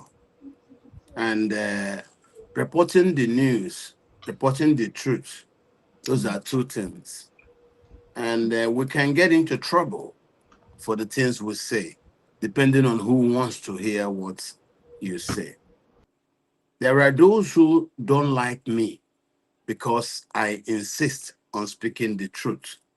But of course, there are also those who like me because I take the risk in speaking the truth. And I don't make apologies to anybody. I don't argue. Mine is to state the fact of what it is. If there are a set of people wearing blue shirts, I will tell you who they are. And because of my knowledge, I will describe to you their religion. I describe to you their tribe. I'll describe to you, due to the in-depth knowledge I have, even the kind of language they speak and the colors of their T-shirts, if possible. So that's what I do. Now, our country, as I said weeks ago, will get into what I called a battle of narratives. We've gotten into that, and that's what you're talking about. So don't worry about the battle of narratives. It's inevitable. It's here with us. Don't take offense if you hear other people narrate in a way you don't like. No. Everybody don't have to say what you want. But just take sense. Take what you can, make something in between it, and then move on. A lot of people live abroad. They are listening to Nigerian issues. Some don't know what the truths are. They only get the truth after we do this back and forth, front and back and forth. And then they said, okay, is that what it is? And they move on. That's why you have to be very careful what you say, how we say it, and how consistently you speak the truth. Some people are just about changing the narrative, thinking that's enough. Some people get paid to come and lie. But you see, to tell one lie, to defend it, you need to tell plenty more lies. So right now in our country's history, I will tell you, don't get upset. People will say what they want. Some people will even get paid to come and deny the truth. But at the end of the day, the truth will always shine. The truth will shine. The truth will shine. Ask you a question about this. Let me post it because of you, I'm going to get this. He asked a question about that. Where is it? Oh, I'm trying to get it for you. Let me get it for you. He asked you a question about what Kawubara just said. Kawubara just said, what Karuba just said was a truth.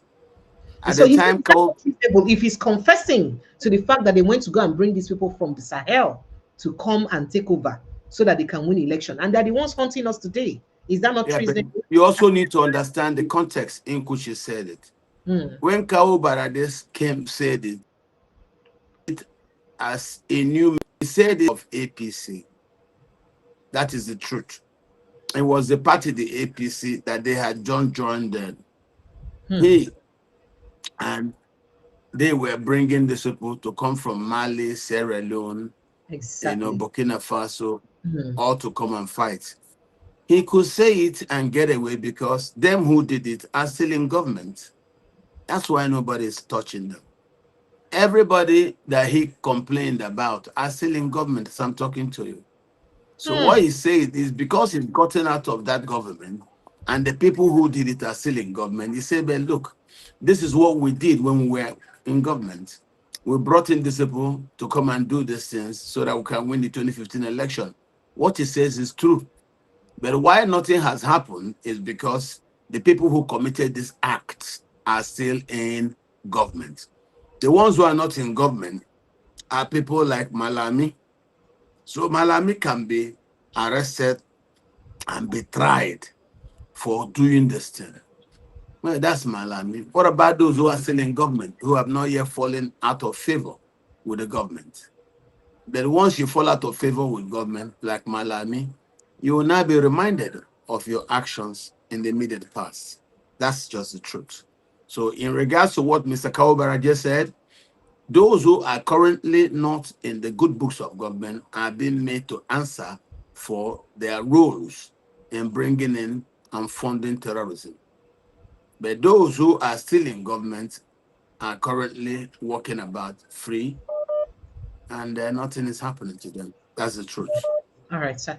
Hello, good evening and welcome. What's your name? Where are you calling from? Please, if you call, kindly make it 2 minutes max. I beg you, and I'll be timing you. Please, so that we don't sleep. I'll use only 1 minute. Thank you, Precious. Thank you so much. Go ahead. This is Prince Jajama representing IPOB for Life. I'm calling from United Kingdom. You're welcome. Go ahead. Yeah, Precious. I want to thank you once again, and also Dr. Akash. I want to thank him so much. That's something he said that made the ghost pimple to come out of my body when he was talking about the covert operation was going on, being sponsored by the Nigerian state in the southeast. I so much love the way he analyzed it, making the Nigerian people and the world to understand what was going on. Because many Nigerians were deceived that IPOB and Mazana, the kind of this leadership, were responsible for all the insecurity going on in the southeast. So the way he gave him accolades for that. So God bless him so much. Then the question is, I want to ask him is this: he said that it talks about restructuring. That we can go with the restructuring. But I want to ask him, all these terrorists that was imported, all these Fulani terrorists that was imported by the police, the COVID era, when everybody were indoor. You have exceeded 2 minutes. You've exceeded 1 minute. So you see what I was telling you. So please help me make it. Okay, going to 2 minutes. Yeah, thank you. So they spreaded them all over Nigeria, this terror, and they are all in our forests. If restructuring comes tomorrow, are we going to restructure with all these people who they have officially given most of our documents, Nigerian legal documents in Nigeria? Are we going to restructure with them? Because I'm of my own personal opinion is that restructuring at this moment is dead on arrival. But I want you to put more light on it. All right, for people to know. Thank you. Because what I think is, I'm thinking of is a referendum, and that's where IPOB stand. All right, at this moment. Thank you. Thank you, sir. Thank you so much. Hello, good evening and welcome. Your name, where you're calling from? Hello, Precious. Sir, good evening. Welcome, sir. those no pressures. It's your friend again, marvelous. Marvelous. Please welcome. Kindly make it quick, please. Thank you. Welcome. Okay. What's the problem? First, my first question is this: what is Dr. Cash there? Dr. Cash, just go ahead. Ask. I'll tell him. Okay, it's all right then. The first question is this: what are they doing about Wiki? What are they doing about Wiki? That's number one. Then the second one is what regarding this Fulani? Where is their origin? Where did the Fulani came from? How did they originate from? As in, they don't have, do they have a country? As in, like a country where they generated from? Can they not send these people back there? If it's not, can anything be done about that area? And the third one should be is about the 2027 election. So, what is ADC planning towards Peter Obi? As in, what are they doing? How are they going to support? How are they going to support to make sure Mr. Obi get came out as the flag bearer of the party? Thank you. Thank you so much. I appreciate you. Dr. Kash is here. I don't know if I would let him respond to a few of those. So, Dr. Kash, has been a few questions has been thrown. If you can respond quickly, so we'll take more calls because there are too many calls coming in. But I do want to lump them up too. So, which are the questions would you want me to deal with? Okay. So, first of all, there is question around should we restructure together with the people that were brought in from the Sahels that are not originally from this country? Shouldn't a referendum be, the way forward instead? That's one of the questions. And another person asked and wanted to know what the indigenous country of the Fulanis, where did they come from? And can they go back to their countries instead of causing chaos? Yeah, most of the Fulanis, it's a long time. No. Go ahead and answer that. And there are other ones about what Peter Obi and ADC can do. You're breaking up. There's another question about what ADC, what we can do, or what you can do to help Peter Obi clinch the 2027 presidential ticket for ADC. I don't know if you're still there. I think you're frozen. Did you hear that? Can you hear me? Yes, I can hear you. Yes, I can hear you. The other question is about Peter Obi and ADC and how he can get or clinch the presidential candidates for ADC, and then what you are doing about Wiki. But let me let you start one at a time. I can say for Peter and ADC, they should leave him. He knows what he's doing. He's a grown adult. He's playing the cards well. Allow him. Let's not be preempting every action, every minute, every decision. No. Let him make his mistakes and we will learn. We know what's going on. He's on his good page with all of us. He knows why our actions are becoming inevitable. So, for your information, Peter Obi has not resigned membership of Labour Party. Yes, he has joined the alliance. He has not resigned membership of the Labour Party. Nenad Usman is trying to go and put the Labour Party in proper perspective. And that's what's going on. So let's watch what's going on. Nothing is clamped in concrete. No. Nothing is cast in stone. So let's keep moving. It's a human society. The other one about the surge in violence and the Fulanis who come in. As you can see, during Buhari, he was inviting them to come from everywhere. So during the crisis in Yemen, a lot of Fulanis were leaving Yemen and coming into Nigeria. And some came here from Syria, and they keep wandering around the world like the modern-day gypsies. And wherever they find land, they stay. Where they don't see land, they fight to get land.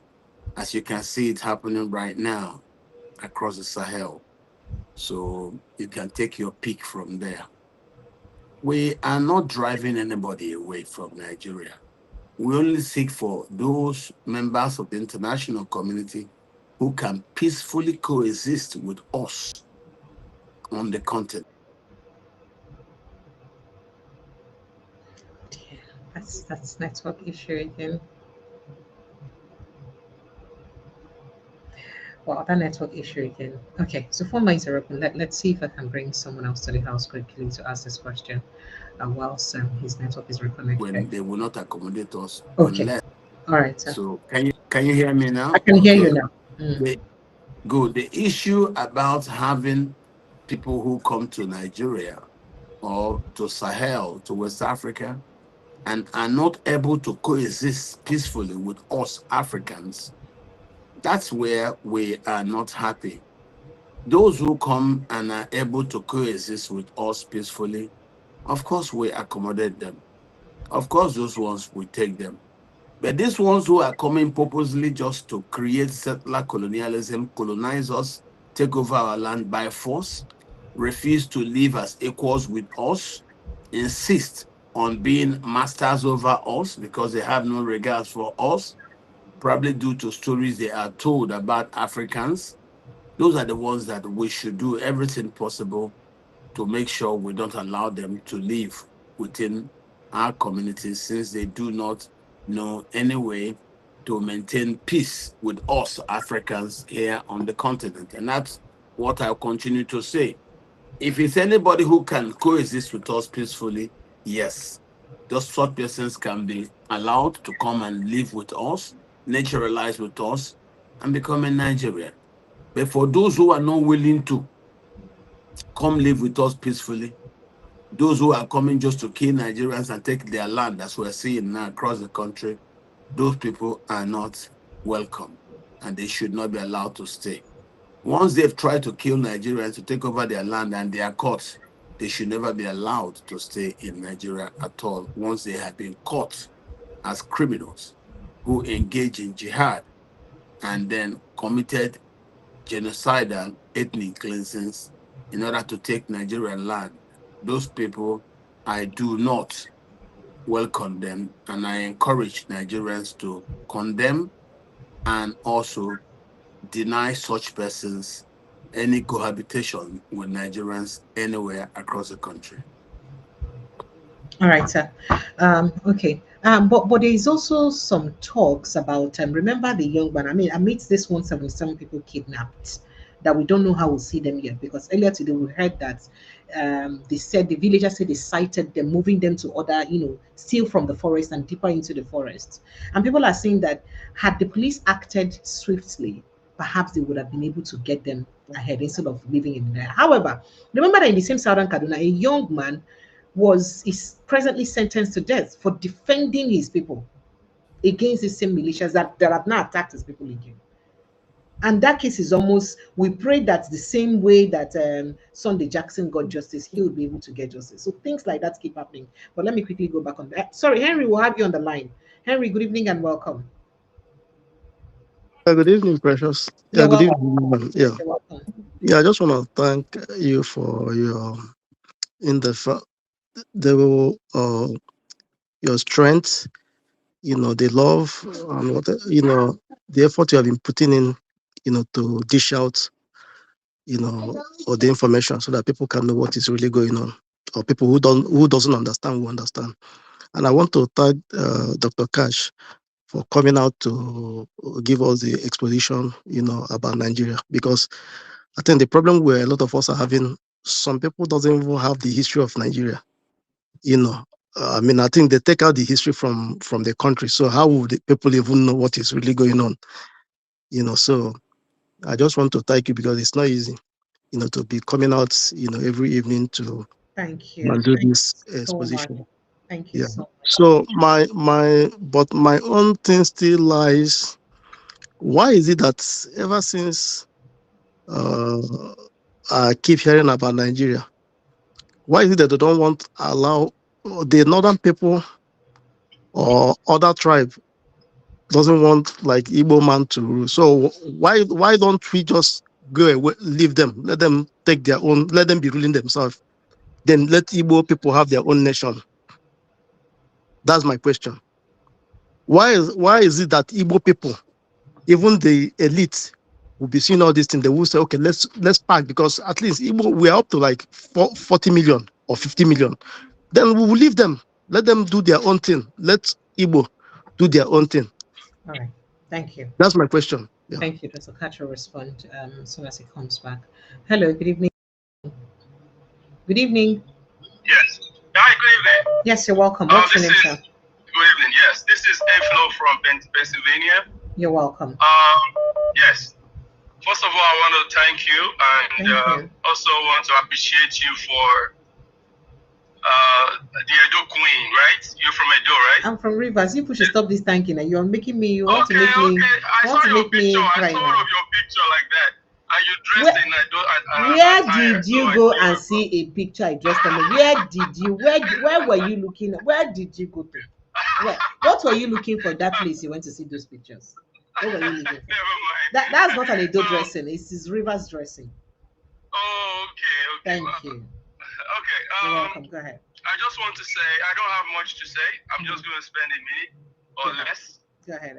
Thank you, Mr. Kash, Dr. Kash, for coming in. And I think we should, like, every time I come on your program and also on VOP, all I hear is about Obi. I think, I don't know his mind. I don't know if he's going to do well or whatever, but I also feel we should also be also talking about Showore a lot, because I feel Showore too has something. I don't know him too, but I don't know his mind, but I feel like he has something to offer. That's my own feeling. So I feel we should also have to support Showore too. Okay. You know, so. No, but you hear me. I carry Showore story as much as I carry. It's not that much, man. And then you never talk now. You go talk with him, I go carry now. I don't carry you. I don't manufacture the stories. Talk about Showore every time now. No, I don't. Oga, I will not manufacture stories. When Showore does something, I always mention it in the news. I even go to his newspapers, Sahara reporters, and I quote them. You're not fair to me. It's not fair. No, actually, this has nothing to do with you. I'm just saying. So he's got to do something that make me. He doesn't have any issue with his political party. He has not left a party or anything. So he's not constantly on the news for me to talk about him. Like Peter Obi is constantly on the news. So I mean, he's the person who makes the news I'll talk about. I will not manufacture stories and bring, to you. No, I'll be lying. You're right. Thank you. You're right. Thank you, man. Thank you. I appreciate you. Bye. All right. Hello. Good evening and welcome. Good evening. Yes, you're welcome. Very quickly, please. Go ahead. What's your name? Where are you coming from? Yeah, good evening, Precious. I'm gonna be quick. I just want to make an observation. Yesterday I was listening to your guest, and he talked about being not one of the top 5 best governors. And I expected that you challenge him to name the best 5 governors. Why did you not call him to challenge him? Why are you expecting me to challenge him? I wasn't in a position. No, I wasn't in a position. You know me. And then I also made it clear that people who oppose to his statements, instead of insulting him, should call in and give him and oppose him with a more superior argument. That's the way it's done. No. It's not about argument. I'm not saying about argument. You as a journalist, I expected that, you ask him, to give us 1 or 2 best governors there. Because what he said about Obi, right? But that was that yesterday's show. You're taking us back.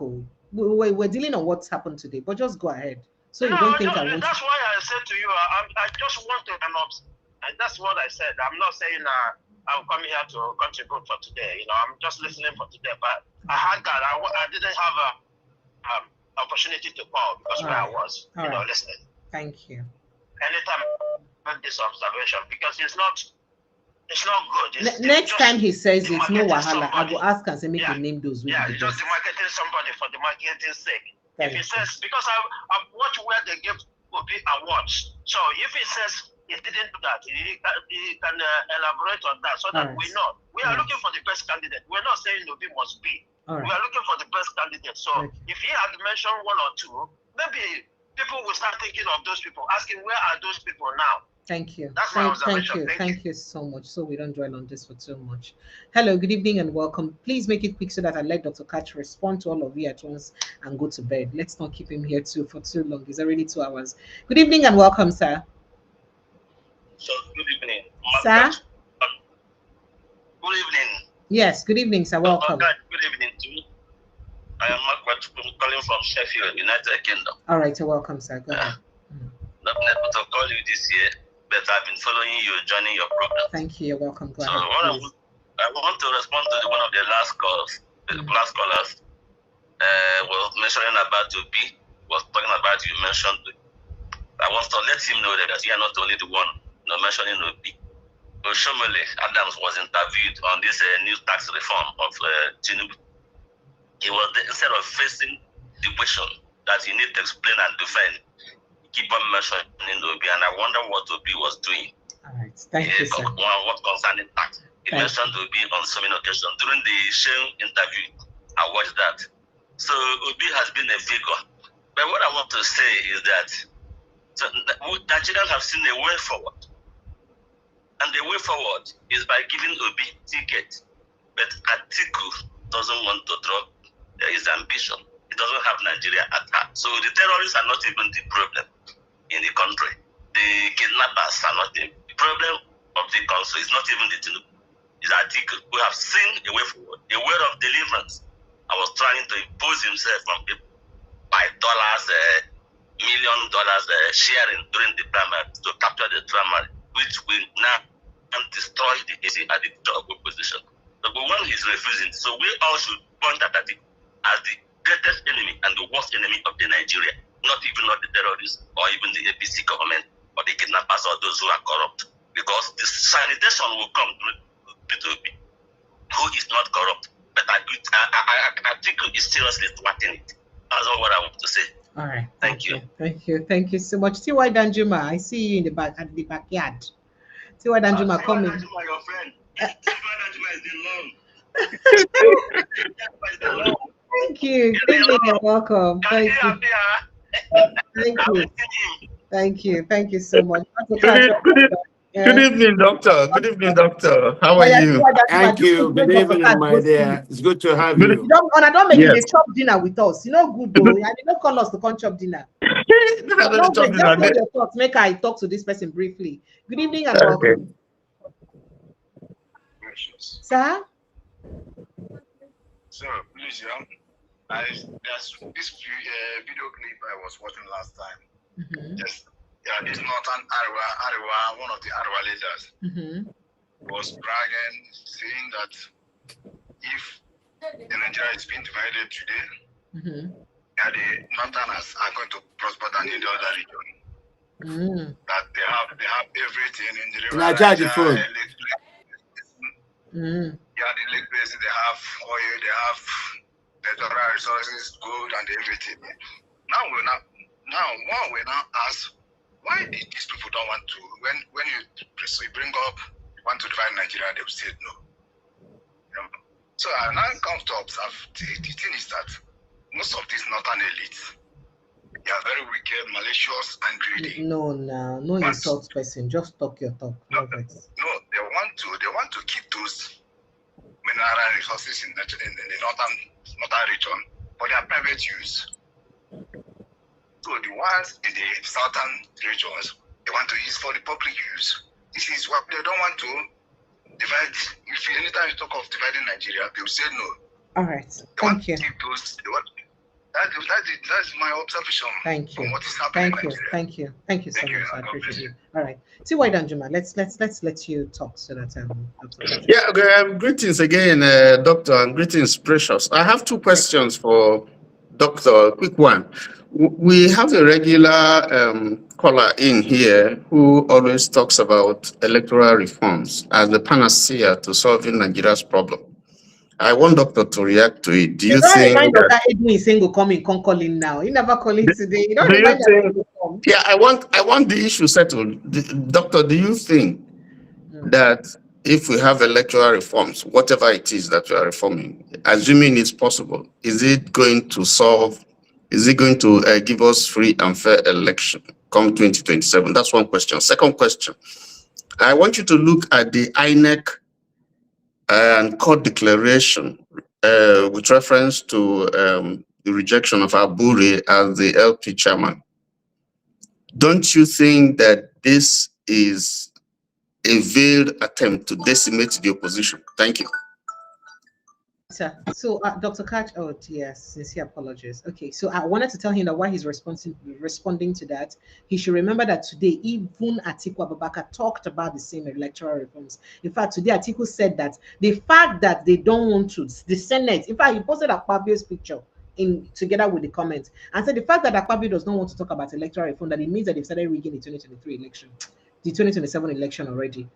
That because without proper electoral reform, that it will be difficult for a proper, free and fair election. This is the post he made. So I'd like you to respond to T.Y. Danjuma. The electoral reforms are not the problems. We have had all the reforms we need. Where the problem is.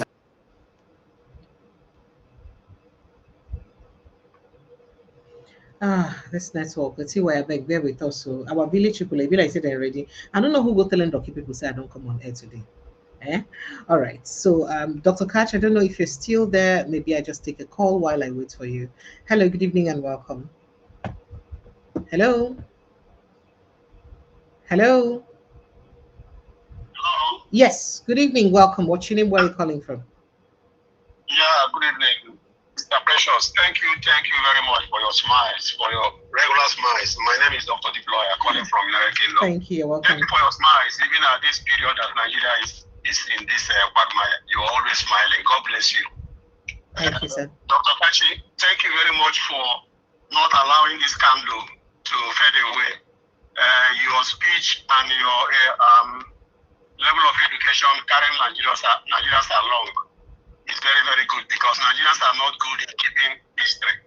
So someone like you who comes always to refresh the memories of Nigerians who have been dancing to the tune of the Fulani type of narration and what they tell people about Nigeria, it makes a lot of sense.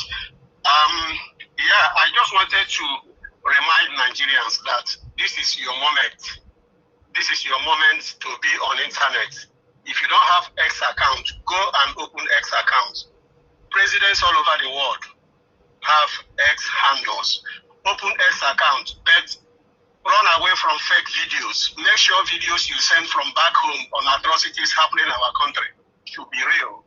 Continue to say what is happening in Nigeria. Go on online. Continue to send videos on what is happening. The world is watching, so that we can be delivered from this cage where these gangsters have caged us. Finally, I wanted to still remember to Nigerians that today Malami is charged of terrorism. Everyone in Nigeria. No, he's not charged of terrorism. No, let's get it right before they come and say I'm spreading fake news on this platform. Okay. He's not charged. He's accused. We hear say they push say sponsor terrorism financing. Okay, and it's not clear yet. It's not even clear yet. It's still alleged. Okay. Whatever be the case, even when Mazen Nandekanu is being alleged of terrorism or whatever they accuse him, they never allowed him to wear Igbo attire to the court. That was why Nandekanu remains with that white dress he's been going for the past 3 years or thereabouts. But today, everyone can see Malami being alleged of whatever crime he's committing. He comes with Babariga, almost 10 years of clothes. He sits in a seat where police can be able to feel comfortable around him with handcuffs. That is the Nigeria we are. That is the Nigeria we are. And I do hope that sooner or later, Nigerians will be able to realize that every person who is not a Muslim in Nigeria, your date of calamity, if you don't speak out, is just written. Thank you, Dr. Kachi, and thank you, Sister Precious. God bless you all. Thank you. Thank you so much. Let me see if I can call Dr. Kachi on direct call instead, because the network has really been bad. Thank you. And thank you for that question you raised on electoral reform. Well, I don't know whether it will make any difference. Already tell you that it's not likely to make any, it's his number is not connecting. He's already told you that it's not likely to make any strong effects. All of us don't also talk about at some point or the other here, but I don't know. But then a lot they will be still we for look at if we actually won't get free and fair election for inside Nigeria. But let me not preempt Dr. Catch. Let me let him respond by himself. And then congratulate my former governor Ingo in some graduation. Dr. Katz, let me let you respond to the questions on phone so that you can just wrap up and go, sir, because of the network, sir. So sorry. It's all right. All right, sir. So just go ahead. So the question around electoral reforms, what's your reaction, sir? Your response. The problem of the electoral reform is the judiciary. Okay, we've done enough in terms of making laws. INEC also has its own internal residual laws. These are their rules and regulations. The papers are all there. The judiciary is the problem of the country. If the judiciary can be honest, can be if they can be courageous, and that's all we seek, but not the way the country is. Once Buhari did his maneuvers against Justice Onogen, he captured the judiciary and then bastardized it using Justice Tanko, and since then the judiciary has not woken up. So we don't need to cry about where the rain starts beating us. That's where it started beating us. All right. We lost it, and since we lost the judiciary, we lost the country. It's not the electoral reforms. The laws are enough to get conviction. The problem of the country's electoral system is the judiciary. Thank you. So what's your second question, Ogati Waidanjuma? You're muted. You are muted. You are muted. Yeah, the second question is on Abure. Court declaration and INEC also no longer recognizing him as chairman of LP. My question is, do you think that this is a booby trap to decimate the opposition? It is. Now they have, yes, they were using the Labour Party as a booby trap. But that doesn't mean anybody's safe. No party is safe the way the government is going. So I doubt Tinubu will allow a free and fair election if he left to his own devices now. He hasn't changed. So nothing really has changed. The only thing that has changed is the U.S. intervention. That's the only thing. That's why you're seeing the government react massively with a $9 million DR blitz. But the blizzard is not going to get anywhere because they are really dealing with the White House that is very convinced on the other side of the story. So, but that doesn't say the government shouldn't try, this maneuvers to try to just, no. It should start planning on how to remediate the injury and hurt cost to those who have lost their ones, and then make strategy on how to heal the society. They try to reconcile the Fulani to the indigenous people. You see, you cannot move forward on your own. You must move with people you're making peace with.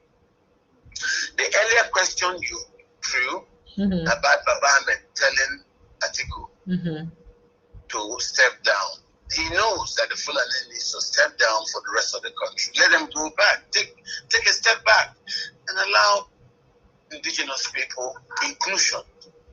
You're fighting them in the battlefield. They're not fighting you. You're just using these instruments of state to decimate indigenous people. Americans have come. You still want to seize their political power, the right for them to rule themselves. You don't want. So Nigeria's Fulani problem is real.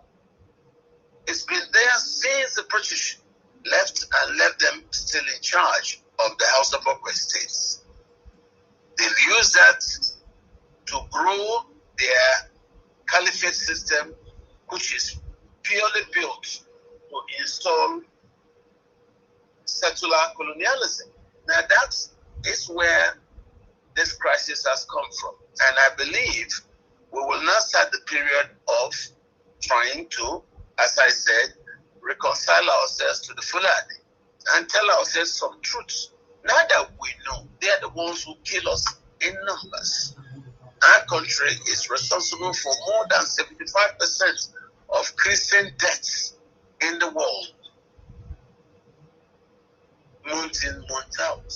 Hmm. This is wrong. So it's time we sit down, as you asked, advice. We must reconcile ourselves. All right, sir. The Fulani who want to live with us, we live with them. But those who don't want, those who kill us, we must organize so that we will see them out, or they will see us dead. This is how this business is. There shouldn't be any play between about security. We are challenged, and we are challenged. That's the truth. There's a Fulani war across the Sahel. We need to deal with it. Don't let people say, no, don't talk about it. It's like you're blanketing the rest of them. You're profiling everyone else. It's not true. That's a Fulani war. Deal with it. Don't run away from the truth, thinking stories about profiling will make people not talk. Okay, look at how bad it got now. All along, don't talk about it. Don't talk about it. You profile them. See where we are now. So I think walking back on our mistakes and getting back our country is an issue of consciousness. It's an issue of consciousness. The people doing terrorism, nobody arrested or tried for terrorism.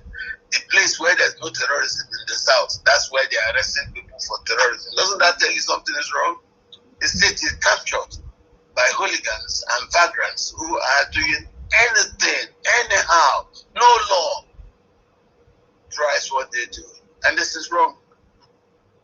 I pray we pull that from that brink. Thank you. I pray so. Thank you. Thank you. Thank you so much, Dr. Kacha. I appreciate you big time. It's always a pleasure to have you here to dissect issues around our country. I hope to see you next week. God keep you in good health and provide for you. Thank you so much, sir. I appreciate it. Thank you very much. I'm grateful. Thank you, sir. Thank you so much. You're welcome. Do enjoy the rest of your day. Bye, sir. Bye. All right, to the rest of Nigerians, thank you so much for being part of the show. And also, I love Onana. It's always a pleasure to be with you guys and to come here, discuss Nigerian matter, and be hopeful that one day, indeed, our country will get better. I love you guys like crazy. But remember to protect your mental health. And because I love Onana, I make a nightmare of protecting our mental health. Because if you worry about Nigeria too much, it can drain you mentally. And you want to be sane for your family too, right? So worry less, worry sometimes or worry less, and then strategize more and think more of how we can get things better. I'm not saying one day we will get a better Nigeria. I love you guys. Protect your mental health. Even if you've not subscribed to this page, what are you waiting for now? You won't make a buy you permit from under here. Subscribe now, like, share, follow us like a village. You can like this post, share it. I'll see you tomorrow evening with Prince Francis Chinaka. Good night and God bless you. Bye.